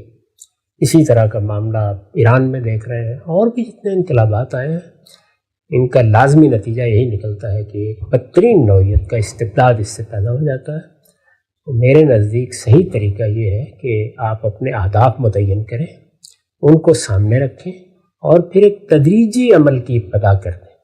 یعنی ایک ایک چیز کا جائزہ لے کے دیکھیں کہ اس میں آج کیا کرنا ہے، کل کیا کرنا ہے، کیا ہم کریں گے اور کیا قدرت کا نظام خود بخود نتیجہ خیز کر دے گا. اس کو سمجھنے کی ضرورت ہوتی ہے. تو میں طریقہ کار سے اختلاف رکھتا ہوں. میرے نزدیک صحیح طریقہ تدریجی اصلاح کا ہے، اور انبیاء علیہ السلام کا سکھایا ہوا طریقہ ہے. آپ یہ دیکھیے کہ ہمارے ہاں لوگ کیسے اطمینان کے ساتھ کہتے ہیں غلامی ختم کیوں نہیں کر دی گئی. یعنی غلامی ختم ہونی چاہیے، اس کا اعلان کر دیا گیا. یہ بتا دیا گیا کہ بہت بڑی نیکی یہ ہے کہ فق و رقبہ، لوگوں کی گردنیں چھڑائی جائیں. یہ منزل ہے، یہ مقصد ہے، طے کر دیا گیا. اب اس تک پہنچنے کے لیے کیا کیا جائے گا؟ ایک تدریجی عمل ہے جس کی ابتدا کی گئی، اور جس چیز کا موقع بنتا چلا گیا اس کے بارے میں ہدایت دی جاتی رہی، اور پھر اس کو خود سماج کے اپنے عمل پر چھوڑ دیا گیا کہ وقت کے ساتھ یہ چیز درست ہو جائے. یہی معاملہ آپ کو ہر سیاسی مسئلے میں اختیار کرنا پڑتا ہے. یعنی بنیادی رہنمائی، منزل کا تعین، مقصد کو آپ سامنے رکھیں، اور پھر آپ کی دانش، آپ کا فکر، آپ کے تعلیمی ادارے، آپ کے مذہبی رجحانات، ان کی تعبیرات، اور اسی طریقے سے آپ کے سیاستدان اور رہنما اس تدریجی عمل میں اپنا اپنا حصہ ڈالیں۔ اس میں قانون کی طاقت اسی وقت استعمال کی جائے جب وہ تدریجی عمل اس جگہ لے جائے معاملات کو جہاں قانون مؤثر ہو جایا کرتا ہے۔ تو میرے نزدیک یہ طریقہ کار کا اختلاف ہے، اس میں کوئی مقصد کا اختلاف نہیں ہے۔ جب آپ اسٹیٹس کو کوئی انقلابی طریقوں سے ختم کرنے کی صحیح کرتے ہیں تو میں اس سے اختلاف کرتا ہوں۔ میرے نزدیک وہ سخت خلفشار کا باعث بنتا ہے، اس سے ہر چیز درہم برہم ہو جاتی ہے۔ قرآن مجید کی اصطلاح اس کے لیے ہے کہ اس سے فساد پیدا ہوتا ہے۔ تو اللہ تعالیٰ کو اختلال اور فساد معاشرت میں ہو، معیشت میں ہو، سماج میں ہو، سیاست میں ہو، سخت ناپسند ہے۔ اختلال اور فساد جس میں انسان کی جان، مال، آبرو کو خطرہ لاحق ہوتا ہے، اس کے لیے جو بازی کھیلنا کا جذبہ ہے وہ کسی خدا اور خدا کی ہدایت سے بے نیاز آدمی میں تو پیدا ہو سکتا ہے، لیکن خدا اور خدا کی ہدایت کے ماننے والے لوگوں کے لیے ان چیزوں کی حرمت ہے۔ لہٰذا کوئی ایسا لائے عمل نہیں اختیار کیا جا سکتا جو فساد پیدا کر دے۔ تو اگر آپ فساد سے بچ کر صحیح مقاصد تک پہنچنا چاہتے ہیں تو پھر آپ کو تدریجی طریقہ اختیار کرنا پڑے گا، تدریجی اور ارتقائی، یعنی آپ نے منزل متعین کر لی، راستہ طے کر لیا، کن مراحل پر کیا کرنا ہے وہ اقدامات کرنے کے لیے آپ تیار ہو گئے۔ اب آپ سوسائٹی کو، معاشرے کو ساتھ لے کر بہت اطمینان کے ساتھ اس سفر کی جانب آگے بڑھیں۔ جب آپ بڑھیں گے تو اس کے بعد وہ نتائج نکل آئیں گے، دنیا میں نکلیں۔ یہ جو جمہوریت کے حق میں انقلاب پیدا ہوا ہے، دنیا میں جو سیاسی اقدار اس وقت مان لیے گئے ہیں، جیسے کہ میں اس کو بیان بھی کرتا ہوں کہ دنیا میں بنیادی حقوق کو ایک ایسی حقیقت کے طور پر مان لیا گیا ہے دنیا کی تاریخ میں پہلی بار، کہ اب دنیا میں کوئی دستور بھی ان کے بارے میں کمٹمنٹ کیے بغیر نہیں بنتا۔ یعنی آپ کو طے کرنا پڑتا ہے کہ ان کی خلاف ورزی نہیں ہوگی۔ عملاً ہوتی ہیں بہت سی چیزیں، لیکن اس درجے کا انقلاب ان کے حق میں آ گیا ہے۔ تو یہ بھی ظاہر ہے کہ اسی طرح آیا ہے، یعنی ایک تدریجی عمل کے ذریعے سے یہ کہ قانون کی حکمرانی ہونی چاہیے، کسی شخص کے الفاظ قانون نہیں ہے، بادشاہ سلامت کا فرمان قانون نہیں ہے۔ پہلے قانون کو وجود میں آنا چاہیے، اس کے بعد حکم صادر ہونا چاہیے، فیصلہ صادر ہونا چاہیے۔ اسی طرح قوموں کا حق خود ارادی 1928 کے بعد دنیا نے مان لیا ہے کہ اب قبضے نہیں کیے جائیں گے، لوگوں کی زمین قبضے میں لے کر وہاں اپنے جھنڈے نہیں لہرائے جائیں گے، بلکہ ایسا ہر قبضہ ناجائز ہے اور قوموں کو حق حاصل ہے وہ اپنی قومیت کے احساس کا خود فیصلہ کریں، اور اگر وہ چاہیں کہ وہ اپنا ایک علیحدہ نظم اجتماعی بنائیں تو اس کا حق ان کو ملنا چاہیے۔ اسی طرح فیصلوں کی بنیاد امرہم شورا بینہم پہ ہونی چاہیے، یعنی لوگوں کی رائے۔ تو یہ جو سیاسی اقدار اس وقت اقدار بن گئی ہیں دنیا بھر میں، یہ اسی تدریجی عمل سے بنی ہے۔ ایسے ہی آپ معیشت میں، معاشرت میں، سماج میں اور سیاست میں وہ اقدار متعین کریں یا اہداف متعین کریں، پھر یہ طے کریں کہ اس کا لائے عمل کیا ہوگا۔ یہ طریقہ میرے نزدیک انبیاء کا بتایا ہوا طریقہ ہے، اس لیے میں اسی کو صحیح سمجھتا ہوں۔ ہم سب ایک بڑا اچھا اور اہم سماجی نقطہ بھی واضح ہوا اس باب میں۔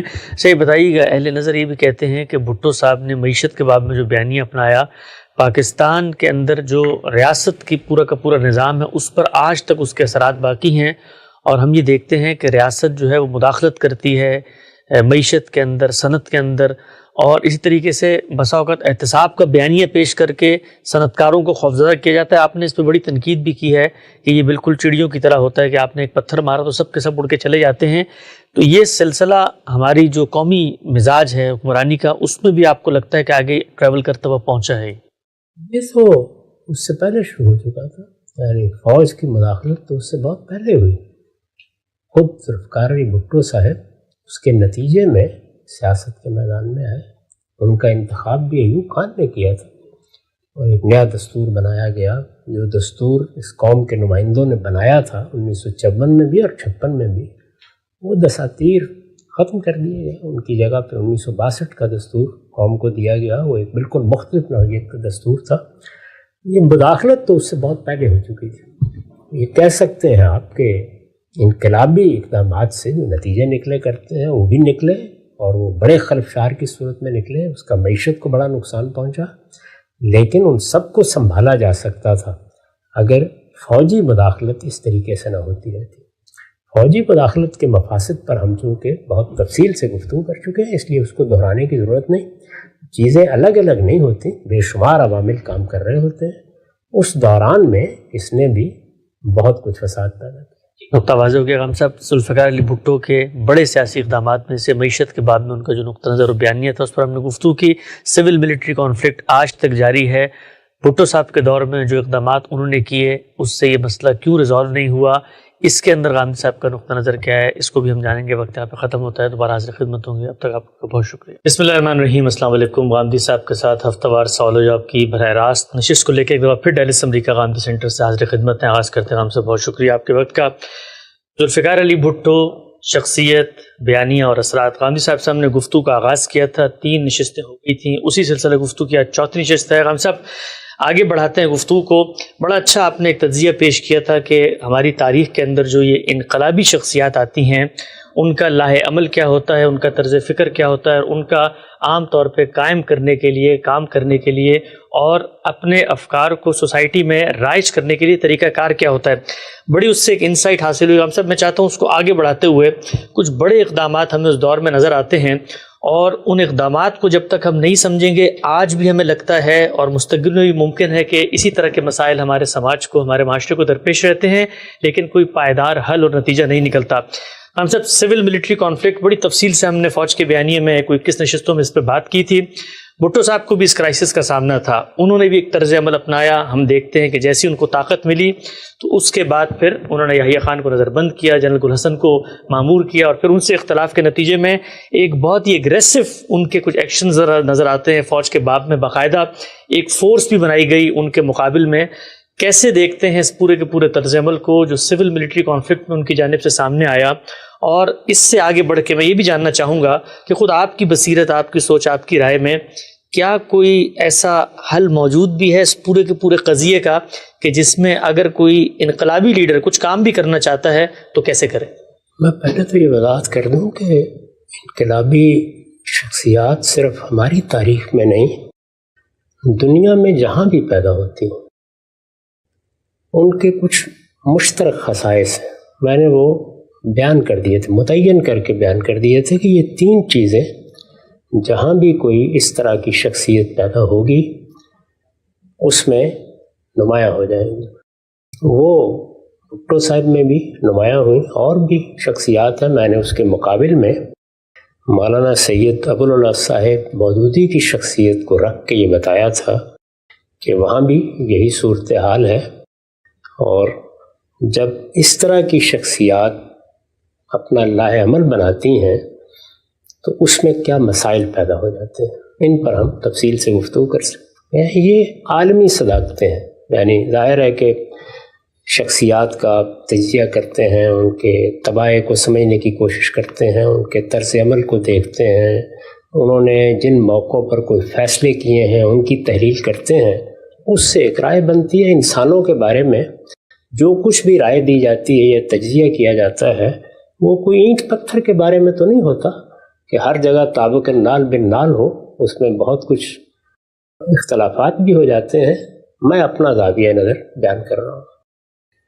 یہ جو مسئلہ آپ نے بیان کیا ہے یہ مسئلہ ہماری تاریخ میں پیوست ہے. یعنی اس طرح نہیں ہے کہ ایک خاص دور میں آ کر ہمارے ملک میں فوج نے کچھ مانگنا شروع کر دیا یا کوئی اقدامات کیے. بہت ابتدا سے یہی صورتحال تھی. زیادہ عرصہ نہیں گزرا، قائد اعظم محمد علی جناح جیسی شخصیت کے بارے میں یہ توقع کی جاتی ہے کہ اگر وہ رہتے تو شاید نہ ہوتا. مجھے تو اس میں بھی تردد ہے. بہت بڑی بڑی شخصیات کے ساتھ بھی اس طرح کے معاملات ہو جاتے ہیں، لیکن 3-4 سال 5 سال گزر گئے. اس کے بعد ہم نے یہ دیکھا کہ ہم نے کچھ دستوری فیصلے کیے. میں ان دستوری فیصلوں پر بھی تبصرہ کر چکا ہوں کہ ہم ایک نئے دور میں قدم رکھ رہے تھے. میرے نزدیک سیاست، معیشت اور سماج تینوں میں آپ چھلانگ نہیں لگا سکتے، جست نہیں لگا سکتے. چنانچہ جب ہم دستور بنانے بیٹھے تھے تو اس وقت بھی ہمیں یہ دیکھنا چاہیے تھا کہ ہم کیا ہیں، ہماری تاریخ کیا ہے، ہمارا پس منظر کیا ہے، ہم نے اپنی نفسیاتی زندگی کی ابتدا کب سے کی ہے، اور ہمارے پیچھے کیا تاریخی واقعات ہیں جو ہمارے حافظے کا بلکہ ہمارے فہم کا حصہ بن چکے ہیں، ان کو سامنے رکھ کر کوئی دستوری ڈھانچہ وجود میں آنا چاہیے تھا۔ لیکن ہم نے تو پورا کا پورا یعنی ایک جمہوری نظم اٹھایا اور بیان ہی اس کو اٹھا کر اس کی روشنی میں ایک دستور بنا دیا۔ قوم کیا فی الواقع وہیں پہنچی ہوئی تھی؟ ہمارے ہاں لوگوں کی تربیت اسی طرح ہو چکی تھی؟ کیا وہ جمہوریت کو فکری لحاظ سے، عملی لحاظ سے اسی طرح سمجھ چکے تھے؟ اگر آپ دیکھیں تو جن ترقی یافتہ ملکوں میں آپ جمہوری روایات کو اس وقت مشاہدہ کرتے ہیں، ان کی بھی ایک تاریخ ہے، وہ ایک دن میں یہاں تک نہیں پہنچے۔ جس ملک میں آپ بیٹھے ہوئے ہیں اسی میں دیکھ لیجئے عورتوں کو کب رائے دینے کا حق ملا ہے، غلاموں کے ساتھ کیا معاملات ہوئے ہیں، یہ تاریخ ہے نا اس سے پیچھے۔ برطانیہ یعنی جس کی حیثیت گویا جمہوریت کے لیے بطن مادر کی ہے، وہاں 1215 کے میگنا کارٹا سے لے کے آپ تاریخ پر نظر ڈالیے تو کتنے مراحل گزرے ہیں۔ تو ایک تدریجی عمل ہے۔ بنیادی اصول میں نے یہ عرض کیا تھا کہ سیاسی، سماجی اور معاشی اصلاحات میں تدریج کا طریقہ اختیار کرنا ناگزیر ہوتا ہے۔ وہ ہم نے دستور بنانے میں بھی اختیار نہیں کیا۔ یعنی بحث اس وقت یہ نہیں تھی کہ ہماری تاریخ کیا ہے، ہم کہاں سے اس کا تعلق اس سے پیدا کر سکتے ہیں، ہمارے ہاں یہ نظم کس طرح آگے بڑھے گا، ہم تاریخ کے کس مرحلے میں کھڑے ہیں اور ذہنی شعور کے کس مرحلے میں کھڑے ہیں، ہمارے تاریخی شعور کی ساخت میں کیا چیزیں اضطراری علم بن چکی ہوئی ہیں۔ یہ چیزیں ہم نے اس موقع پر دیکھی نہیں، بلکہ یہ تقابل کیا، اور یہی بحث آپ دیکھیے اس وقت ہو رہی تھی کہ امریکی دستور ہمارے لیے موضوع ہوگا، یعنی ایک نمونے کے طور پر سامنے رکھنے کے لیے، یا پارلیمانی دستور، اس کی ایک مثال برطانیہ ہے۔ بادشاہ ہمارے پاس تھی نہیں، اب ملکہ عالیہ کہاں سے لاتے؟ تو خیر اس کا ہم نے ایک حل تلاش کر لیا، اور اس پر میں تبصرہ کر چکا ہوں کہ کیا ہے۔ استاذ امام نے ایک مرتبہ اس پر تبصرہ کرتے ہوئے کہا تھا کہ یہ پارلیمانی نظام کا جو گڈھا ہے یہ میری سمجھ میں نہیں آتا، جس کو آپ صدر کہتے ہیں۔ بہرحال یہ سارے پہلو تھے جن کو اس طرح ملحوظ نہیں رکھا گیا جس طرح کے رکھنا چاہیے۔ اب دو قوتیں ہمارے ہاں موجود ہیں، یعنی یہ تو ماضی ہے، دو قوتیں موجود ہیں۔ ایک قوت فوج کی ہے، وہ اقتدار میں آ چکی ہے، 3 مرتبہ براہ راست اقتدار پر قبضہ کر چکی ہے۔ ہم نے فوج کا بیانیہ میں اس کے پورے نقطہ نظر کی تحلیل کی ہے، وہ کس طرح معاملات کو دیکھتی ہے، اس کے سامنے کیا مقدمات ہیں، اس خطے میں اس طرح کا ملک اگر بنے تو اس میں فوج کا کیا کردار ہونا چاہیے، اس کے استحکام اور سالمیت کو وہ کس طرح اپنے ساتھ متعلق کرتی ہے، یہ سب تحلیل کر چکے ہیں ہم۔ اس پس منظر میں وہ فوج موجود ہے، اور وہ محض ایک طبقہ نہیں ہے، یعنی سوسائٹی میں مختلف طبقات ہوتے ہیں، وہ ایک طبقہ نہیں ہے کہ جو پاور اسٹرکچر میں اپنی جگہ مانگ رہا ہے، اس کے پاس بندوق، وہ ہماری دی ہوئی اسلحہ ہے۔ یعنی طبقے کے ساتھ تو آپ دوسرے طریقے سے بات کر سکتے ہیں نا، اس کی قوت بھی جمہوری قوت ہوتی ہے یا عصبیت کی قوت ہوتی ہے، اس کے ساتھ تو بندوق بھی۔ تو اس لیے اب مسئلہ یعنی دو گنا عذابس جان مجرورہ، ایک پوری کی پوری قوت ہے جو اپنی حیثیت یا طبقے کے لحاظ سے بھی اپنا حق مانگ رہی ہے یا پاور اسٹرکچر میں اپنی جگہ چاہ رہی ہے اس کے خیال کے مطابق یا اس کے بیانیے کی روح سے، اور اس کے ہاتھ میں بندوق۔ اس میں آپ کو تدریج ہی کا طریقہ اختیار کرنا ہوگا، یعنی اس کے سوا کوئی راستہ نہیں۔ اس طرح میں نے دستور کے بارے میں یہ کہا کہ اس کی ابتدا اس جگہ سے ہونی چاہیے تھی، پھر وہ بتدریج اس مثالی جمہوریت کی طرف اگر بڑھتا تو بڑھ جاتا جس کا خواب ہم دیکھتے ہیں، وہاں سے ہونی چاہیے تھی جہاں ہماری قوم نفسیاتی اور تاریخی پس منظر میں کھڑی تھی۔ اسی طرح سے جب فوج یہاں پر کھڑی ہے تو اب سیاستدان کیا کریں گے؟ اگر وہ ہاتھ میں گرز لے کے مارنے کی کوشش کریں گے تو وہ پلٹ کے آپ کے سینے میں پیوست ہو جائے گا، یہی ہوگا، وہ بھی ایسا اور یہی ہوا ہے۔ تو اگر آپ دیکھیں تو دو لفظوں میں یہی تاریخ ہے، یعنی سیاستدان اقتدار چونکہ شراکت کو قبول نہیں کرتا، تو جب آپ دیکھتے ہیں کہ مجھے وزیر اعظم منتخب کیا گیا ہے، مجھے صدر منتخب کیا گیا ہے، لوگوں نے مجھ پہ اعتماد کیا ہے، میں ایک منشور پیش کر کے آیا ہوں، میرے پیچھے عوام ہے، یہ جمہوری اقدار ہے، دنیا میں یہ ہوتا ہے، برطانیہ میں یہ ہوتا ہے، امریکہ میں یہ ہوتا ہے، آپ وہی کرنے کی کوشش کرتے ہیں، تو وہاں پر ایک سنگین حقیقت ہے جو دیوار کی طرح سامنے کھڑی ہے، تو آپ سر مارنے پر مجبور ہو جاتے ہیں۔ جب سر مارتے ہیں، پلٹ کے دیکھتے ہیں تو دیوار کو کچھ بھی نہیں ہوا ہوتا، آپ کا سر زخمی ہو چکا ہوتا ہے۔ یہ صورتحال ہے۔ تو بنیادی اصول وہی ہے کہ اس میں انقلابی طریقے کامیاب ہو ہی نہیں سکتے۔ آپ کو اطمینان کے ساتھ بیٹھ کر غور کرنا چاہیے، سیاستدانوں کو بھی سر جوڑ کے بیٹھنا چاہیے اور غور کرنا چاہیے تھا کہ وہ کس طریقے سے اس قوت کو تحلیل کریں گے، کیا اقدامات آج کریں گے، کیا کل کریں گے۔ بنیادی اصول وہی ہے کہ اس میں تدریجی طریقہ ہی ہوگا۔ یہ طریقہ کوئی بڑے سے بڑا لیڈر بھی اگر اختیار نہیں کرے گا، بڑے سے بڑا لیڈر، اور میں عرض کر چکا ہوں کہ میں ان کو پاکستان کی تاریخ کے بڑے لیڈروں میں سے مانتا ہوں۔ بڑے لیڈر ہونے کا یہ مطلب نہیں ہے کہ کسی شخص کی اخلاقی شخصیت سے بھی آپ کو 100% اتفاق ہے، یا اور اس کے اقدامات سے بھی، یعنی شخصیت، علم، دانش، پیش نظر مقاصد کیا ہے، قیادت کا حوصلہ کتنا ہے، قیادت کرنے کی صلاحیت کتنی ہے، دنیا کی سیاسی تاریخ پر نظر کیسی ہے۔ میں نے چونکہ براہ راست ان کو سنا ہے، سمجھا ہے، مجلس پہ بیٹھ کر ان کی باتیں سنی ہیں، تو میں یہ جانتا ہوں کہ وہ کس کیلیبر کی شخصیت تھے، اس میں کوئی شبہ نہیں کہ وہ ایک بڑے آدمی تھے۔ تو ایک بڑی شخصیت جو اپنے اندر انقلابی جذبہ بھی رکھتی ہو، اس کو بڑا مشکل ہوتا ہے کہ آپ کسی تدریجی طریقے پہ آمادہ کریں۔ وہ معیشت میں بھی اس پہ آمادہ نہیں ہوئے اور سیاست میں بھی آمادہ نہیں ہوئے، تو دونوں کا نتیجہ وہی نکلنا چاہیے تھا، اور اس طرح ایک بڑا حادثہ ہو گیا کہ ہم غیر معمولی طور پر ایک ذہین شخص سے جو ہماری قیادت کر سکتا تھا ایک لمبے عرصے تک، جس سے بہت کچھ اچھی توقعات ہو سکتی تھی، محروم ہو گئے، تو اس کا نقصان یہ ہو۔ یہاں سے بڑی تفصیل سے یہ نقطہ نظر آپ نے واضح کیا۔ دو چیزیں میں چاہتا ہوں ذرا مزید ان کی توضیح ہو۔ آپ نے فرمایا کہ تدریج کا اصول جو ہے وہی ایک محکم زمین فراہم کرتا ہے کسی بھی مثبت تبدیلی کی۔ ذرا ٹائم لگتا ہے تدریج میں، اسٹیپ بائی اسٹیپ ہو رہے ہوتے ہیں، عام طور پہ نتائج سامنے نہیں آ رہے ہوتے، نسلیں گزر جاتی ہیں۔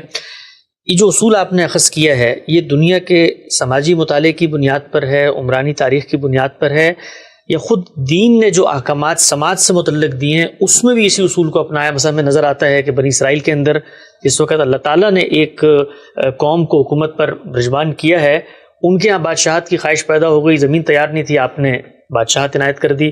خود ہم دیکھتے ہیں ساتھ آپ صلی اللہ علیہ وسلم نے جو اقدامات کیے اس میں جو سماج سے متعلق چیزیں تھیں، چاہے وہ غلامی کا مسئلہ ہو یا پیچھے گزرے ہوئے کچھ ایسے عقائد تھے، ان کے اوپر بھی تدریج سے بات ہوئی ہے۔ تو یہ اصول کیا دین کے مطالعے سے آپ نے حاصل کیا، یہ دنیا کی تاریخ بتاتی ہے؟ دنیا کی تاریخ بھی یہی بتاتی ہے اور اللہ کے پیغمبروں کی ہدایت بھی یہی، یعنی اللہ تعالیٰ جب دین دیتے ہیں تو اس میں بھی پیغمبروں کو انسانوں سے معاملہ کرنا ہوتا ہے۔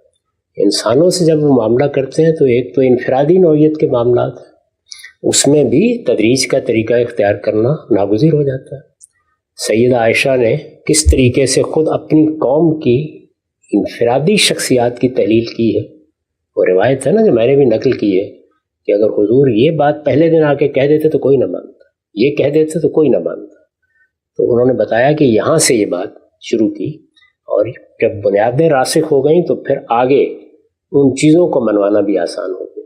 یہ تو انفرادی معاملات ہے نا کہ زنا نہ کریں، شراب نہ پئیں، اس میں بھی دیکھیے کہ انہوں نے ایک ایک کو گن کے بتایا ہے کہ بعض چیزوں کو شروع میں موضوع ہی نہیں بنایا گیا، پھر آہستہ آہستہ وہ موضوع بنی، اور پھر وقت آنے پر اللہ تعالیٰ نے ان کے بارے میں سختی بھی برتی۔ جو چیزیں معاشرے سے متعلق ہیں، یعنی سیاسی، سماجی یا معاشی معاملات سے، ان میں تو اس کے سوا کوئی چارہ ہی نہیں ہوتا، یعنی قانون کی طاقت سے آپ ان کو ختم نہیں کر سکتے۔ اس میں نے بتایا تھا اس موقع کے اوپر کہ آپ کو پہلے یہ بتانا پڑتا ہے کہ آپ کو پہنچنا کہاں ہے، آپ کا ہدف کیا ہے، وہ کیا چیز ہے جو مطلوب ہے، اس کو سامنے رکھ لیں۔ اس کے بعد آپ یہ دیکھیں کہ اس وقت کیا اقدامات کیے جا سکتے ہیں، مستقبل میں کن اقدامات کی بنیادیں استوار کی جا سکتی ہیں، اور بحیثیت مجموعی نظم اجتماعی کا رخ کیسے موڑا جا سکتا ہے کہ وہ وہاں پہنچ جائے جہاں آپ پہنچانا چاہتے ہیں. تو تدریجی طریقے کا مطلب یہ ہے. جب میں اس کا ذکر کرتا ہوں تو عام طور پر لوگوں کا مطلب یہ ہوتا ہے کہ ایک ہے انقلابی طریقہ اور ایک ہے کچھ نہ کرنے کا طریقہ.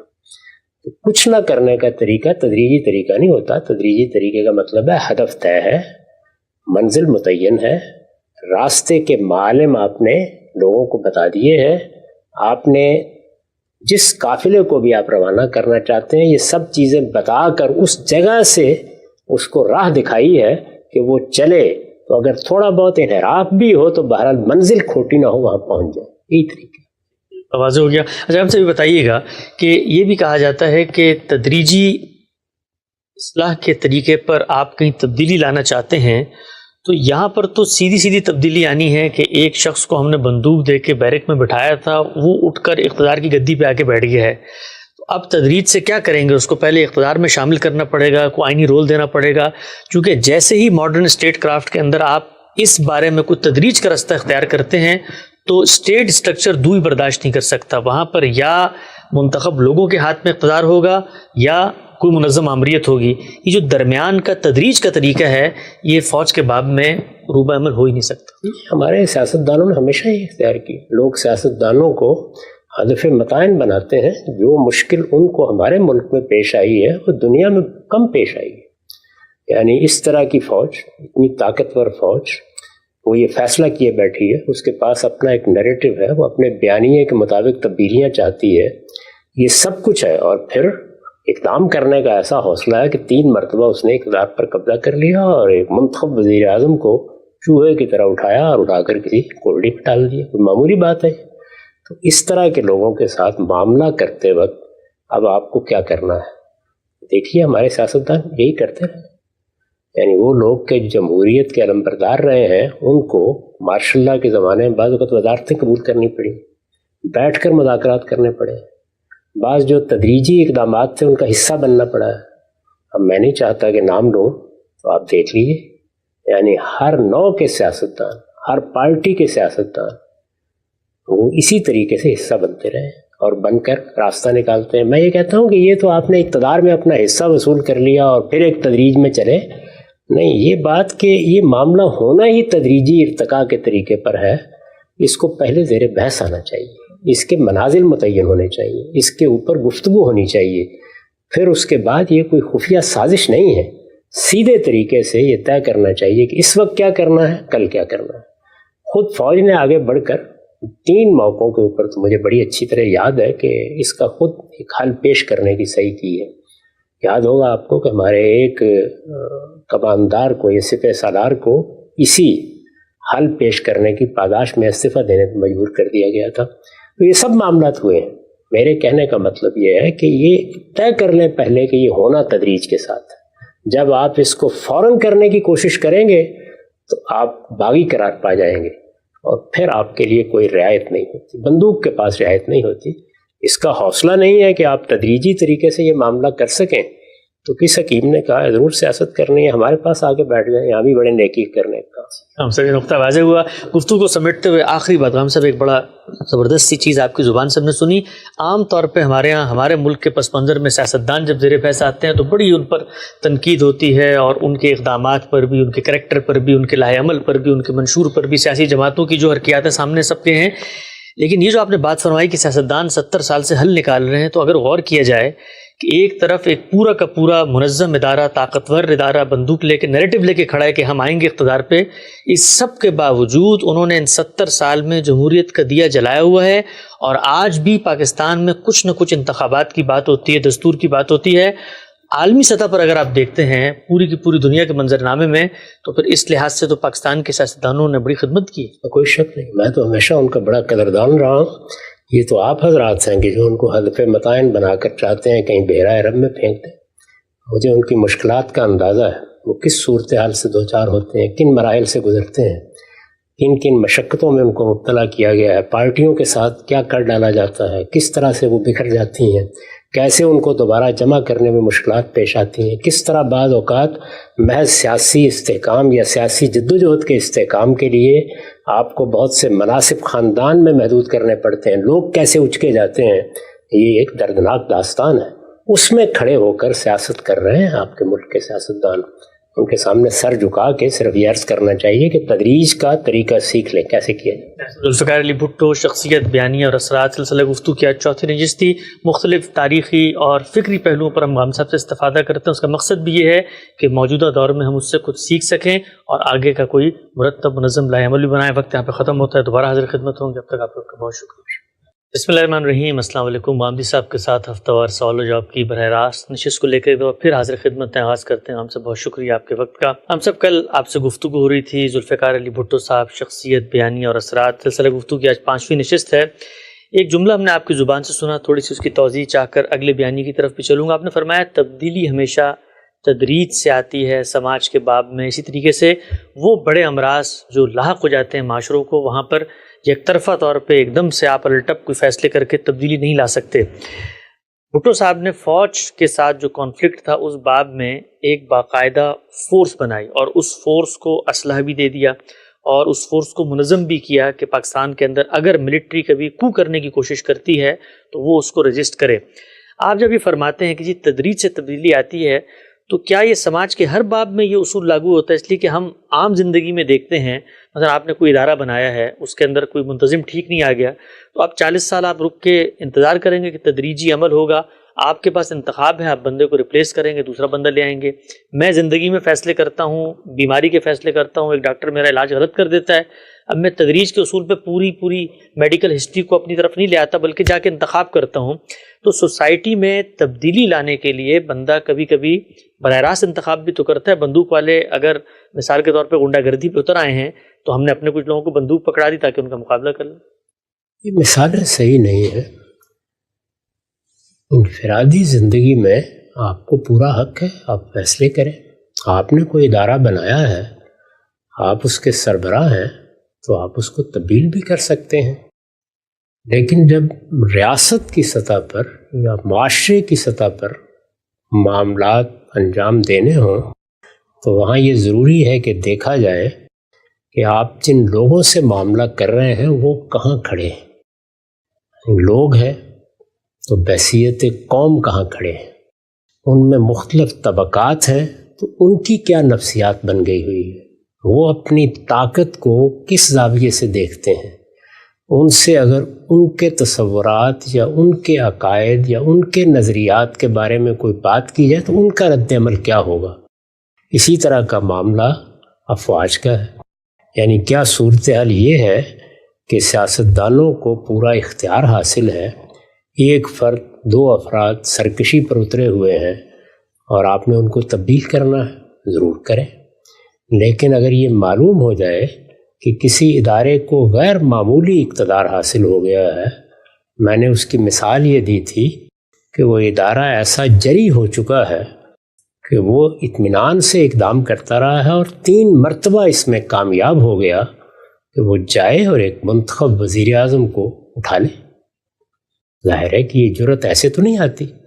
تو جب یہ صورتحال پیدا ہو گئی ہے تو اس کا مطلب یہ ہے کہ اب آپ کا سامنا محض کسی ادارے کے سربراہ سے نہیں ہے، آپ کا سامنا ایک قوت سے ہے.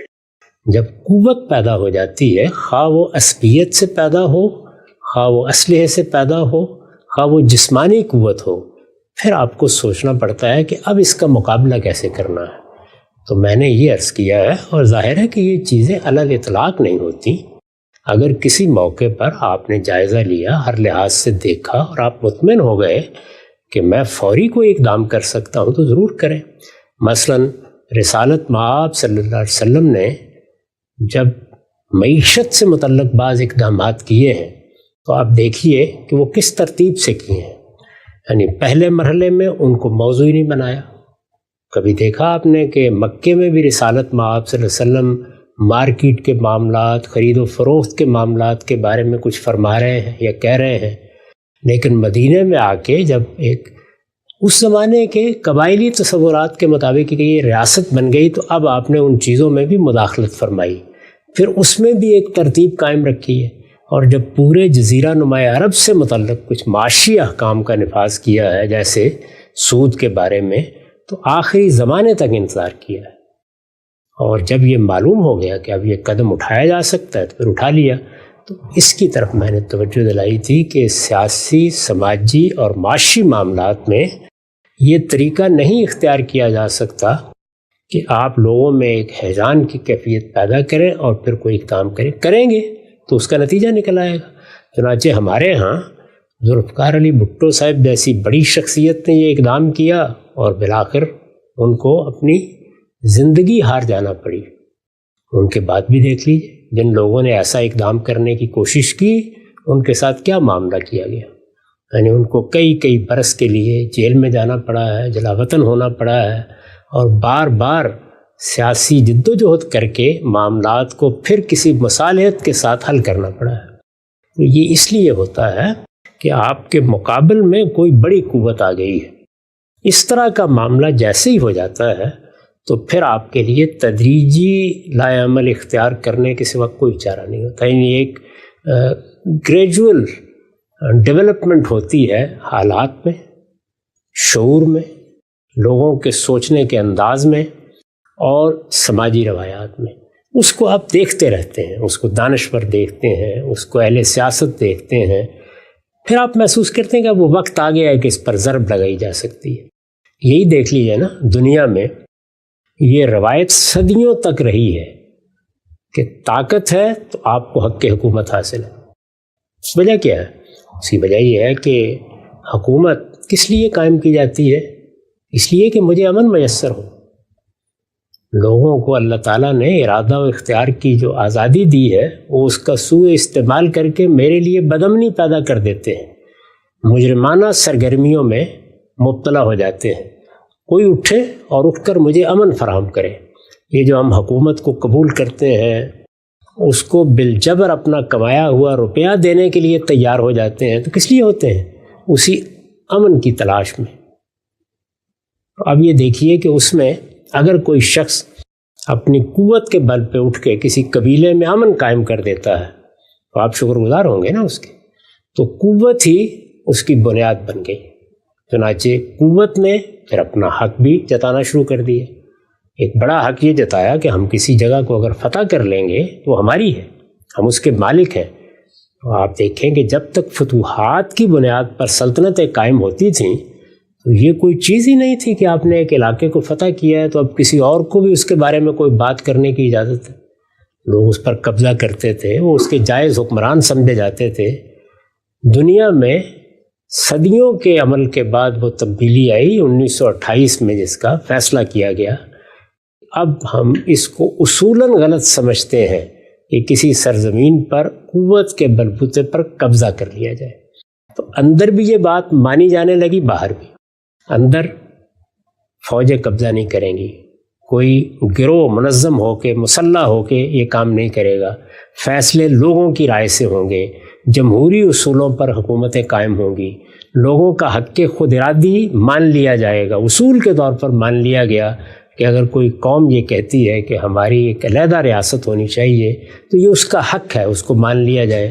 اگر کہیں جنگ ہوتی ہے اور قبضہ کر لیا جاتا ہے تو یہ قبضہ ناجائز سمجھا جائے گا اور اس کو ہر حال میں ختم ہونا ہے۔ یہ دنیا نے کتنے عرصے کے بعد جانا یا اس کا فیصلہ کیا؟ پہلی مرتبہ دنیا کی تاریخ میں 1928 میں۔ تو اس سے اندازہ کر لیجئے کہ کتنا وقت انتظار کرنا پڑا کہ اس طرح کی چیزیں مان لی جائیں۔ اس کے بعد پھر دنیا میں جب پہلی اور دوسری جنگ عظیم میں بعض قوموں نے پوری دنیا کو فتح کر لیا، کیا کیا انہوں نے؟ اس کے بعد انہوں نے دنیا پر حکومت کا ایک بالواسطہ نظام قائم کیا، جو پہلے لیگ آف نیشنز کی صورت میں قائم کیا گیا، جمعیت اقوام، اور اس کے بعد اقوام متحدہ۔ تو اس وقت وہی نظم ہے جو قائم ہے۔ ابھی طاقت کے توازن میں کوئی تبدیلی نہیں آئی، یعنی خود ان 5 قوتوں میں بھی ابھی کوئی تغیر نہیں آیا۔ ان کو بھی اندرون سے ایک چیلنج درپیش ہوگا، وہ چیلنج ابھی درپیش نہیں ہے۔ ابھی قوت قائم ہے، ادارے قائم ہیں، اس کے استعمال کے مواقع موجود ہیں اور دنیا کی تقدیر کے فیصلے وہ کر سکتے ہیں، لیکن اب حکومت بالواسطہ ہے۔ یعنی اس غلط فہمی سے نکل جانا چاہیے کہ باقی دنیا کی قوموں کو آزادی حاصل ہے، نہیں، چند اصول قائم کر لیے گئے ہیں، حکومت قائم کرنے کے اصول، حکومت کو چلانے کے، عالمی حکومت کو، ان کی پیروی کی جاتی ہے، جس میں ہم آپ اس غلط فہمی میں مبتلا ہو جاتے ہیں، ورنہ وہی 5 طاقتیں جن کو دنیا میں ویٹو حاصل ہے، حق کے استرداد حاصل ہے، وہی حکومت کر رہی ہیں۔ تو اس طریقے سے اب آپ نے دنیا کو سمجھ لیا، اب آپ اس میں کوئی تبدیلی چاہتے ہیں، تو طاقت کے اس توازن کو تبدیل کرنے کے لیے آپ کے خیال میں اس وقت ایک حکم نامہ جاری کر دیا جائے کہ کل سے ان طاقتوں کا ویٹو ختم کیا جا رہا ہے، ہو جائے گا؟ ایک تدریجی عمل ہے، بین الاقوامی سطح پر بھی آپ کو یہی کرنا ہوتا ہے، ملکوں کے اندر بھی یہی کرنا ہوتا ہے۔ ہمارے ملک میں پہلے 4-5 سال کے بعد فوج اس پوزیشن میں آ گئی کہ وہ حکومت پر قبضہ کر لے، جب چاہے قبضہ کر لے۔ اس وقت بھی آپ دیکھیے، وہ اگر قبضہ کرنا چاہتے تو کوئی بڑی رکاوٹ نہیں ہوتی، حالات ہی کا جائزہ لینا پڑتا ہے، فیصلہ کر لیا جائے تو ہو جائے گا۔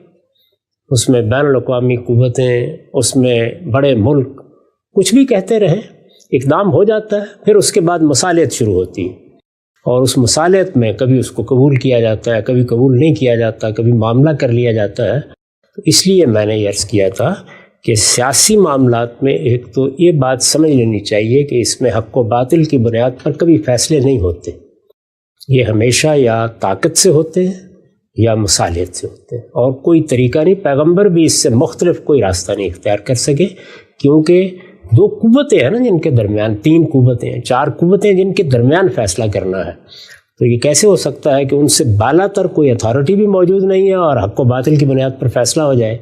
تو یا آپ کے پاس طاقت ہے، آپ اپنے آپ کو حق پر سمجھتے ہیں تو بنوا لیجئے، اور یا پھر یہ ہے کہ مصالحت کے لیے تیار ہو جائیے۔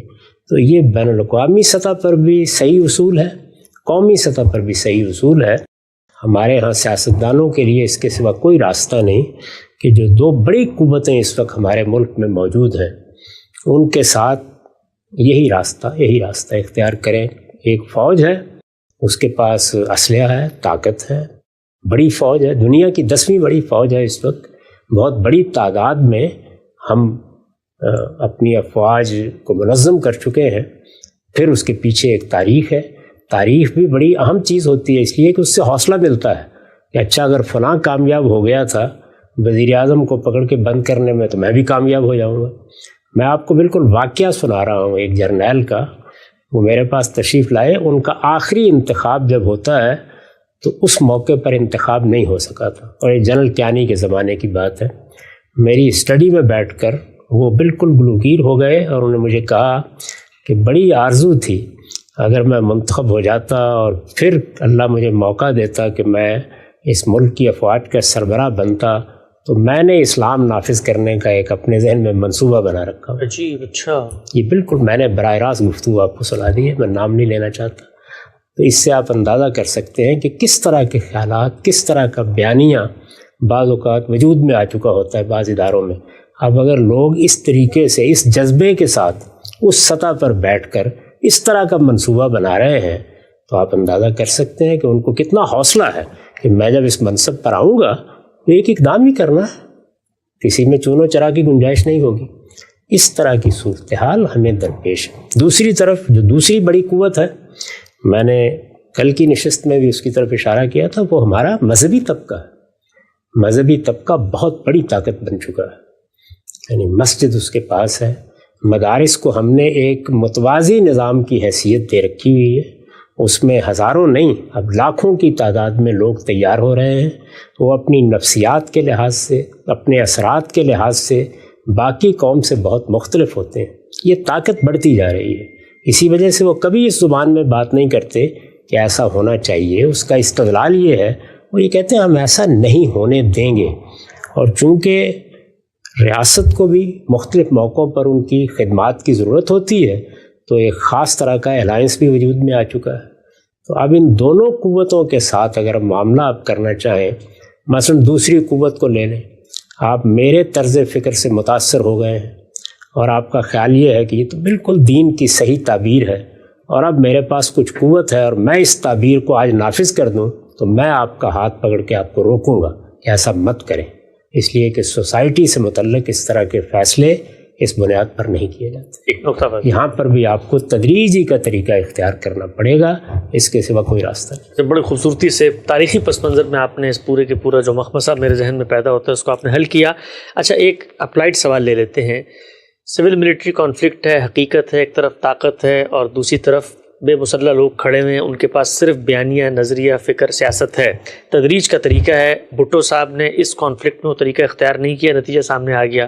جنہوں نے اختیار کیا اور خود ان کی نرسریوں میں پیدا ہوئے, پھر سیاست کر کے حکومت میں آئے, ان لوگوں کو تو وہ بھی قابل قبول نہیں ہوئے. تو گویا جو تدریج کا طریقہ تھا وہ بھی تو نہیں چل سکا نتیجے میں. اس میں ہوا یہی کہ ہمارے حالات کے لحاظ سے 3-4 ایسے معاملات ہو گئے جن کے بارے میں ہماری افواج کا فیصلہ یہ تھا کہ اس میں سیاستدانوں کو دخل نہیں دینا چاہیے.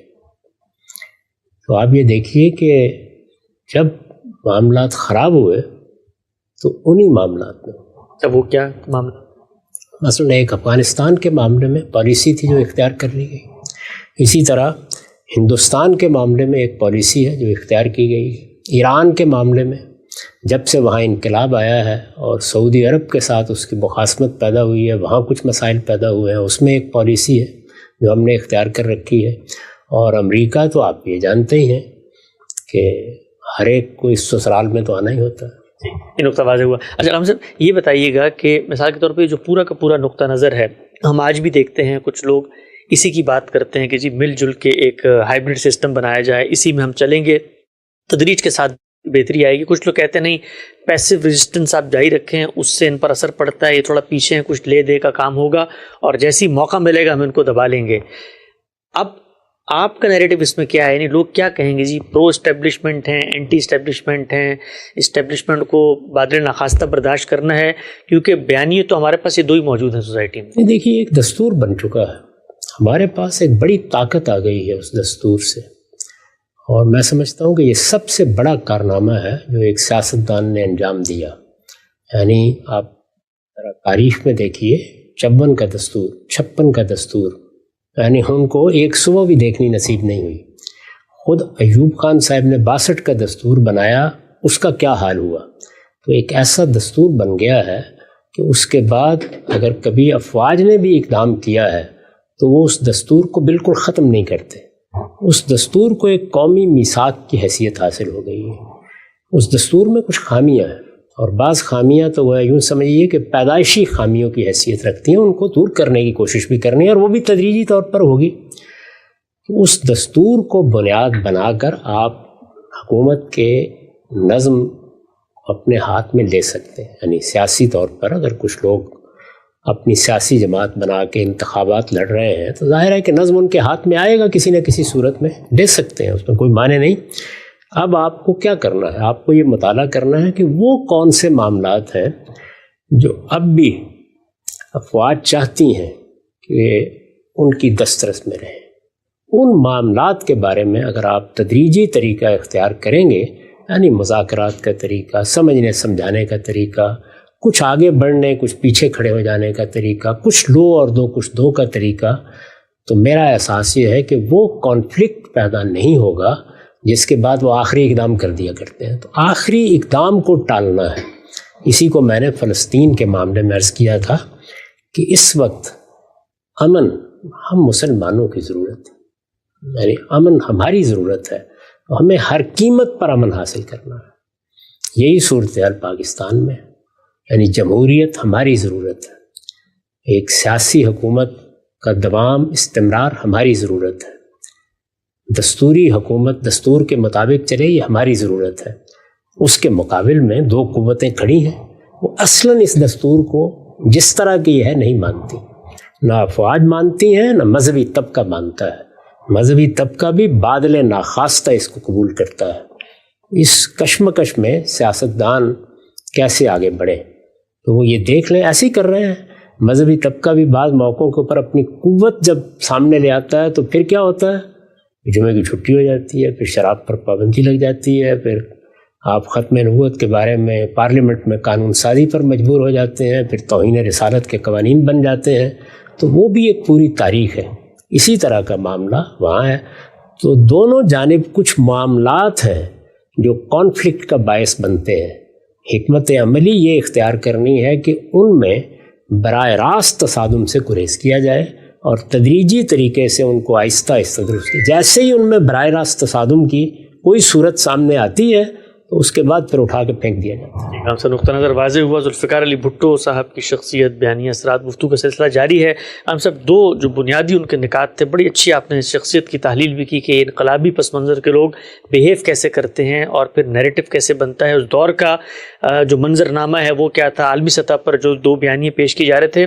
ایک آخری پہلو ان کی پوری سیاسی زندگی کا سامنے آتا ہے. خود سیاست کے میدان میں جو کچھ انہوں نے کیا، جس طریقے کا طرز عمل اپنایا مخالفین کے باب میں، سیاسی کانفلکٹس کے باب میں، بڑی کریم تھی اس زمانے میں سوسائٹی کی، مفکرین کی، جو کمیونسٹ نظریات کی تھی، جے رحیم ہو، ڈاکٹر مبشر حسن ہو، حنیف رحمہ ہو، عابد حسن عابد ہوں، یا کوثر نیازی جیسے ذہین لوگ بھی ان کے ساتھ شامل ہوئے. سیاسی ٹیم بھی بہت اچھی ملی، خود بھی ایک نظریہ رکھتے تھے، سیاستدان بھی تھے، انٹرنیشنل معاملات کو بھی جانتے تھے. لیکن جو بیہیویئر سامنے آیا وہ تو کنفرنٹیشن کا تھا، مخالفت کا تھا، ایک طریقے سے اس کے اندر رد عمل بھی تھا اور غم و غصہ بھی تھا، انتقام بھی تھا. کیسے دیکھتے ہیں سیاست کے حوالے سے ان کے پہلو کو، خالص جو سیاست کے میدان میں انہوں نے کیا اپنوں کے ساتھ بھی اور مخالفین کے ساتھ بھی؟ اس سے پہلے بھی عرض کر چکا ہوں کہ انقلابی شخصیات اپنے رستے میں کوئی رکاوٹ کبھی قبول نہیں کرتی. ان کی نفسیات میں یہ چیز شامل ہوتی ہے کہ اللہ تعالیٰ نے ہمارا انتخاب کیا ہے. یعنی پیغمبر تو نہیں اپنے آپ کو کہہ رہے ہوتے، لیکن نفسیات یہی ہوتی ہے.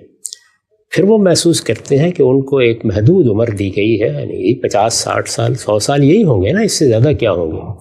اس میں انہیں وہ سب کچھ کرنا ہے جس کا نقشہ وہ اپنے ذہن میں بنا چکے ہیں. اور اس نقشے میں صرف وہ تبدیلیاں نہیں ہوتی بلکہ اپنی شخصیت بھی ہوتی ہے، سب سے بڑھ کر کے اس کو کہاں پہنچنا ہے. کیا وہ ایک علاقے کی شخصیت بن کے رہ جائیں، کیا پوری قوم کے ہیرو بنیں، کیا عالمی سطح پر ان کا کوئی مقام ہونا چاہیے. آپ کے علم میں ہے نا وہ جو مشہور مکالمہ ہے جو امریکی صدر کے ساتھ بھٹو صاحب کا ہوا تھا، جب انہوں نے کہا کہ تم اتنے ذہین آدمی ہو کہ میں تمہیں اپنی کیبنٹ میں رکھنا پسند کرتا. ان کا جناب صدر دوبارہ غور کر لیجئے، میں یہاں ہوتا تو آپ کی جگہ بیٹھا ہوتا.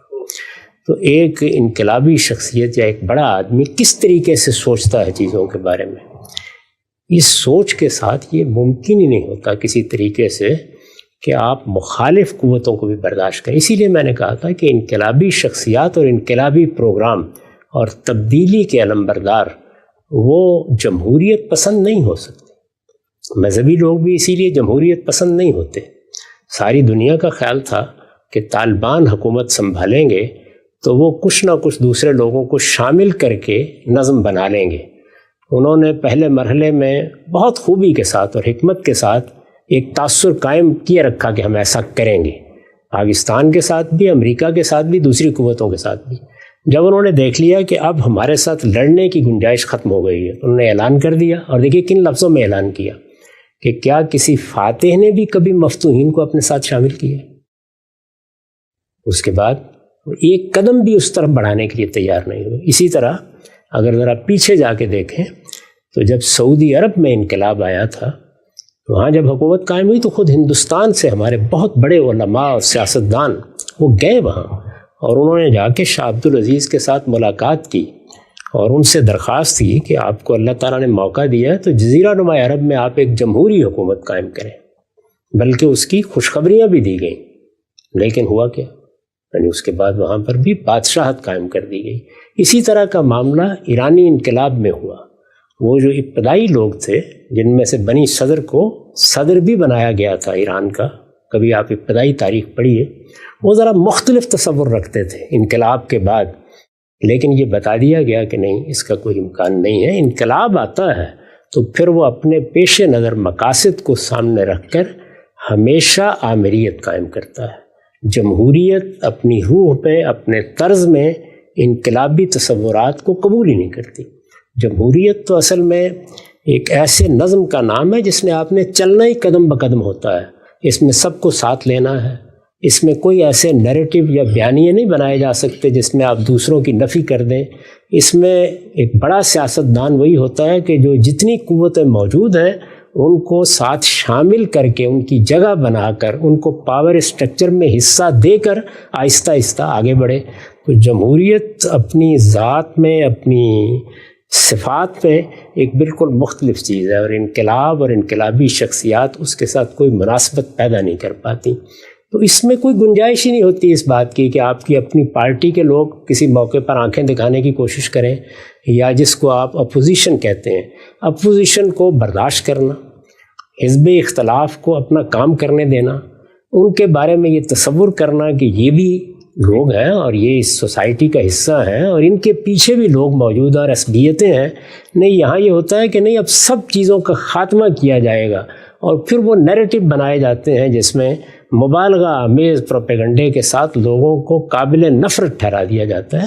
یہ میرے خیال میں دنیا کے ہر انقلاب میں، آپ ہٹلر کا مطالعہ کریں، مسولینی کا مطالعہ کریں، جس کا بھی مطالعہ کریں گے ایسے ہی ہوتا ہے، اس میں اس کی گنجائش ہی نہیں ہوتی کوئی بھی.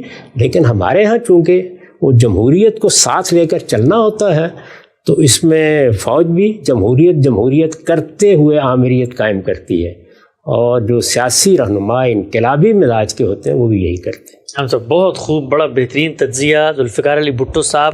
زیر بحث تو ایک شخصیت، ان کا فکری پس منظر، ان کے اثرات تھے، لیکن جو موضوعات اور کنٹینٹ غامدی صاحب نے پیش کیا ہے، اگر آپ غور کریں تو انفرادی زندگی سے لے کر اداروں تک اور ملکوں سے لے کر عالمی طاقتوں تک کچھ ایسے مسائل ہیں جن کی نشاندہی ہوئی ہے، اور کچھ ہلکی چیزیں بھی پیش کی گئی ہیں. سلسلہ گفتگو کو انشاءاللہ ایک نئے موضوع کے ساتھ آگے بڑھائیں گے. وقت یہاں پہ ختم ہوتا ہے، دوبارہ حاضر خدمت ہوں گے. اب تک آپ کو بہت شکریہ.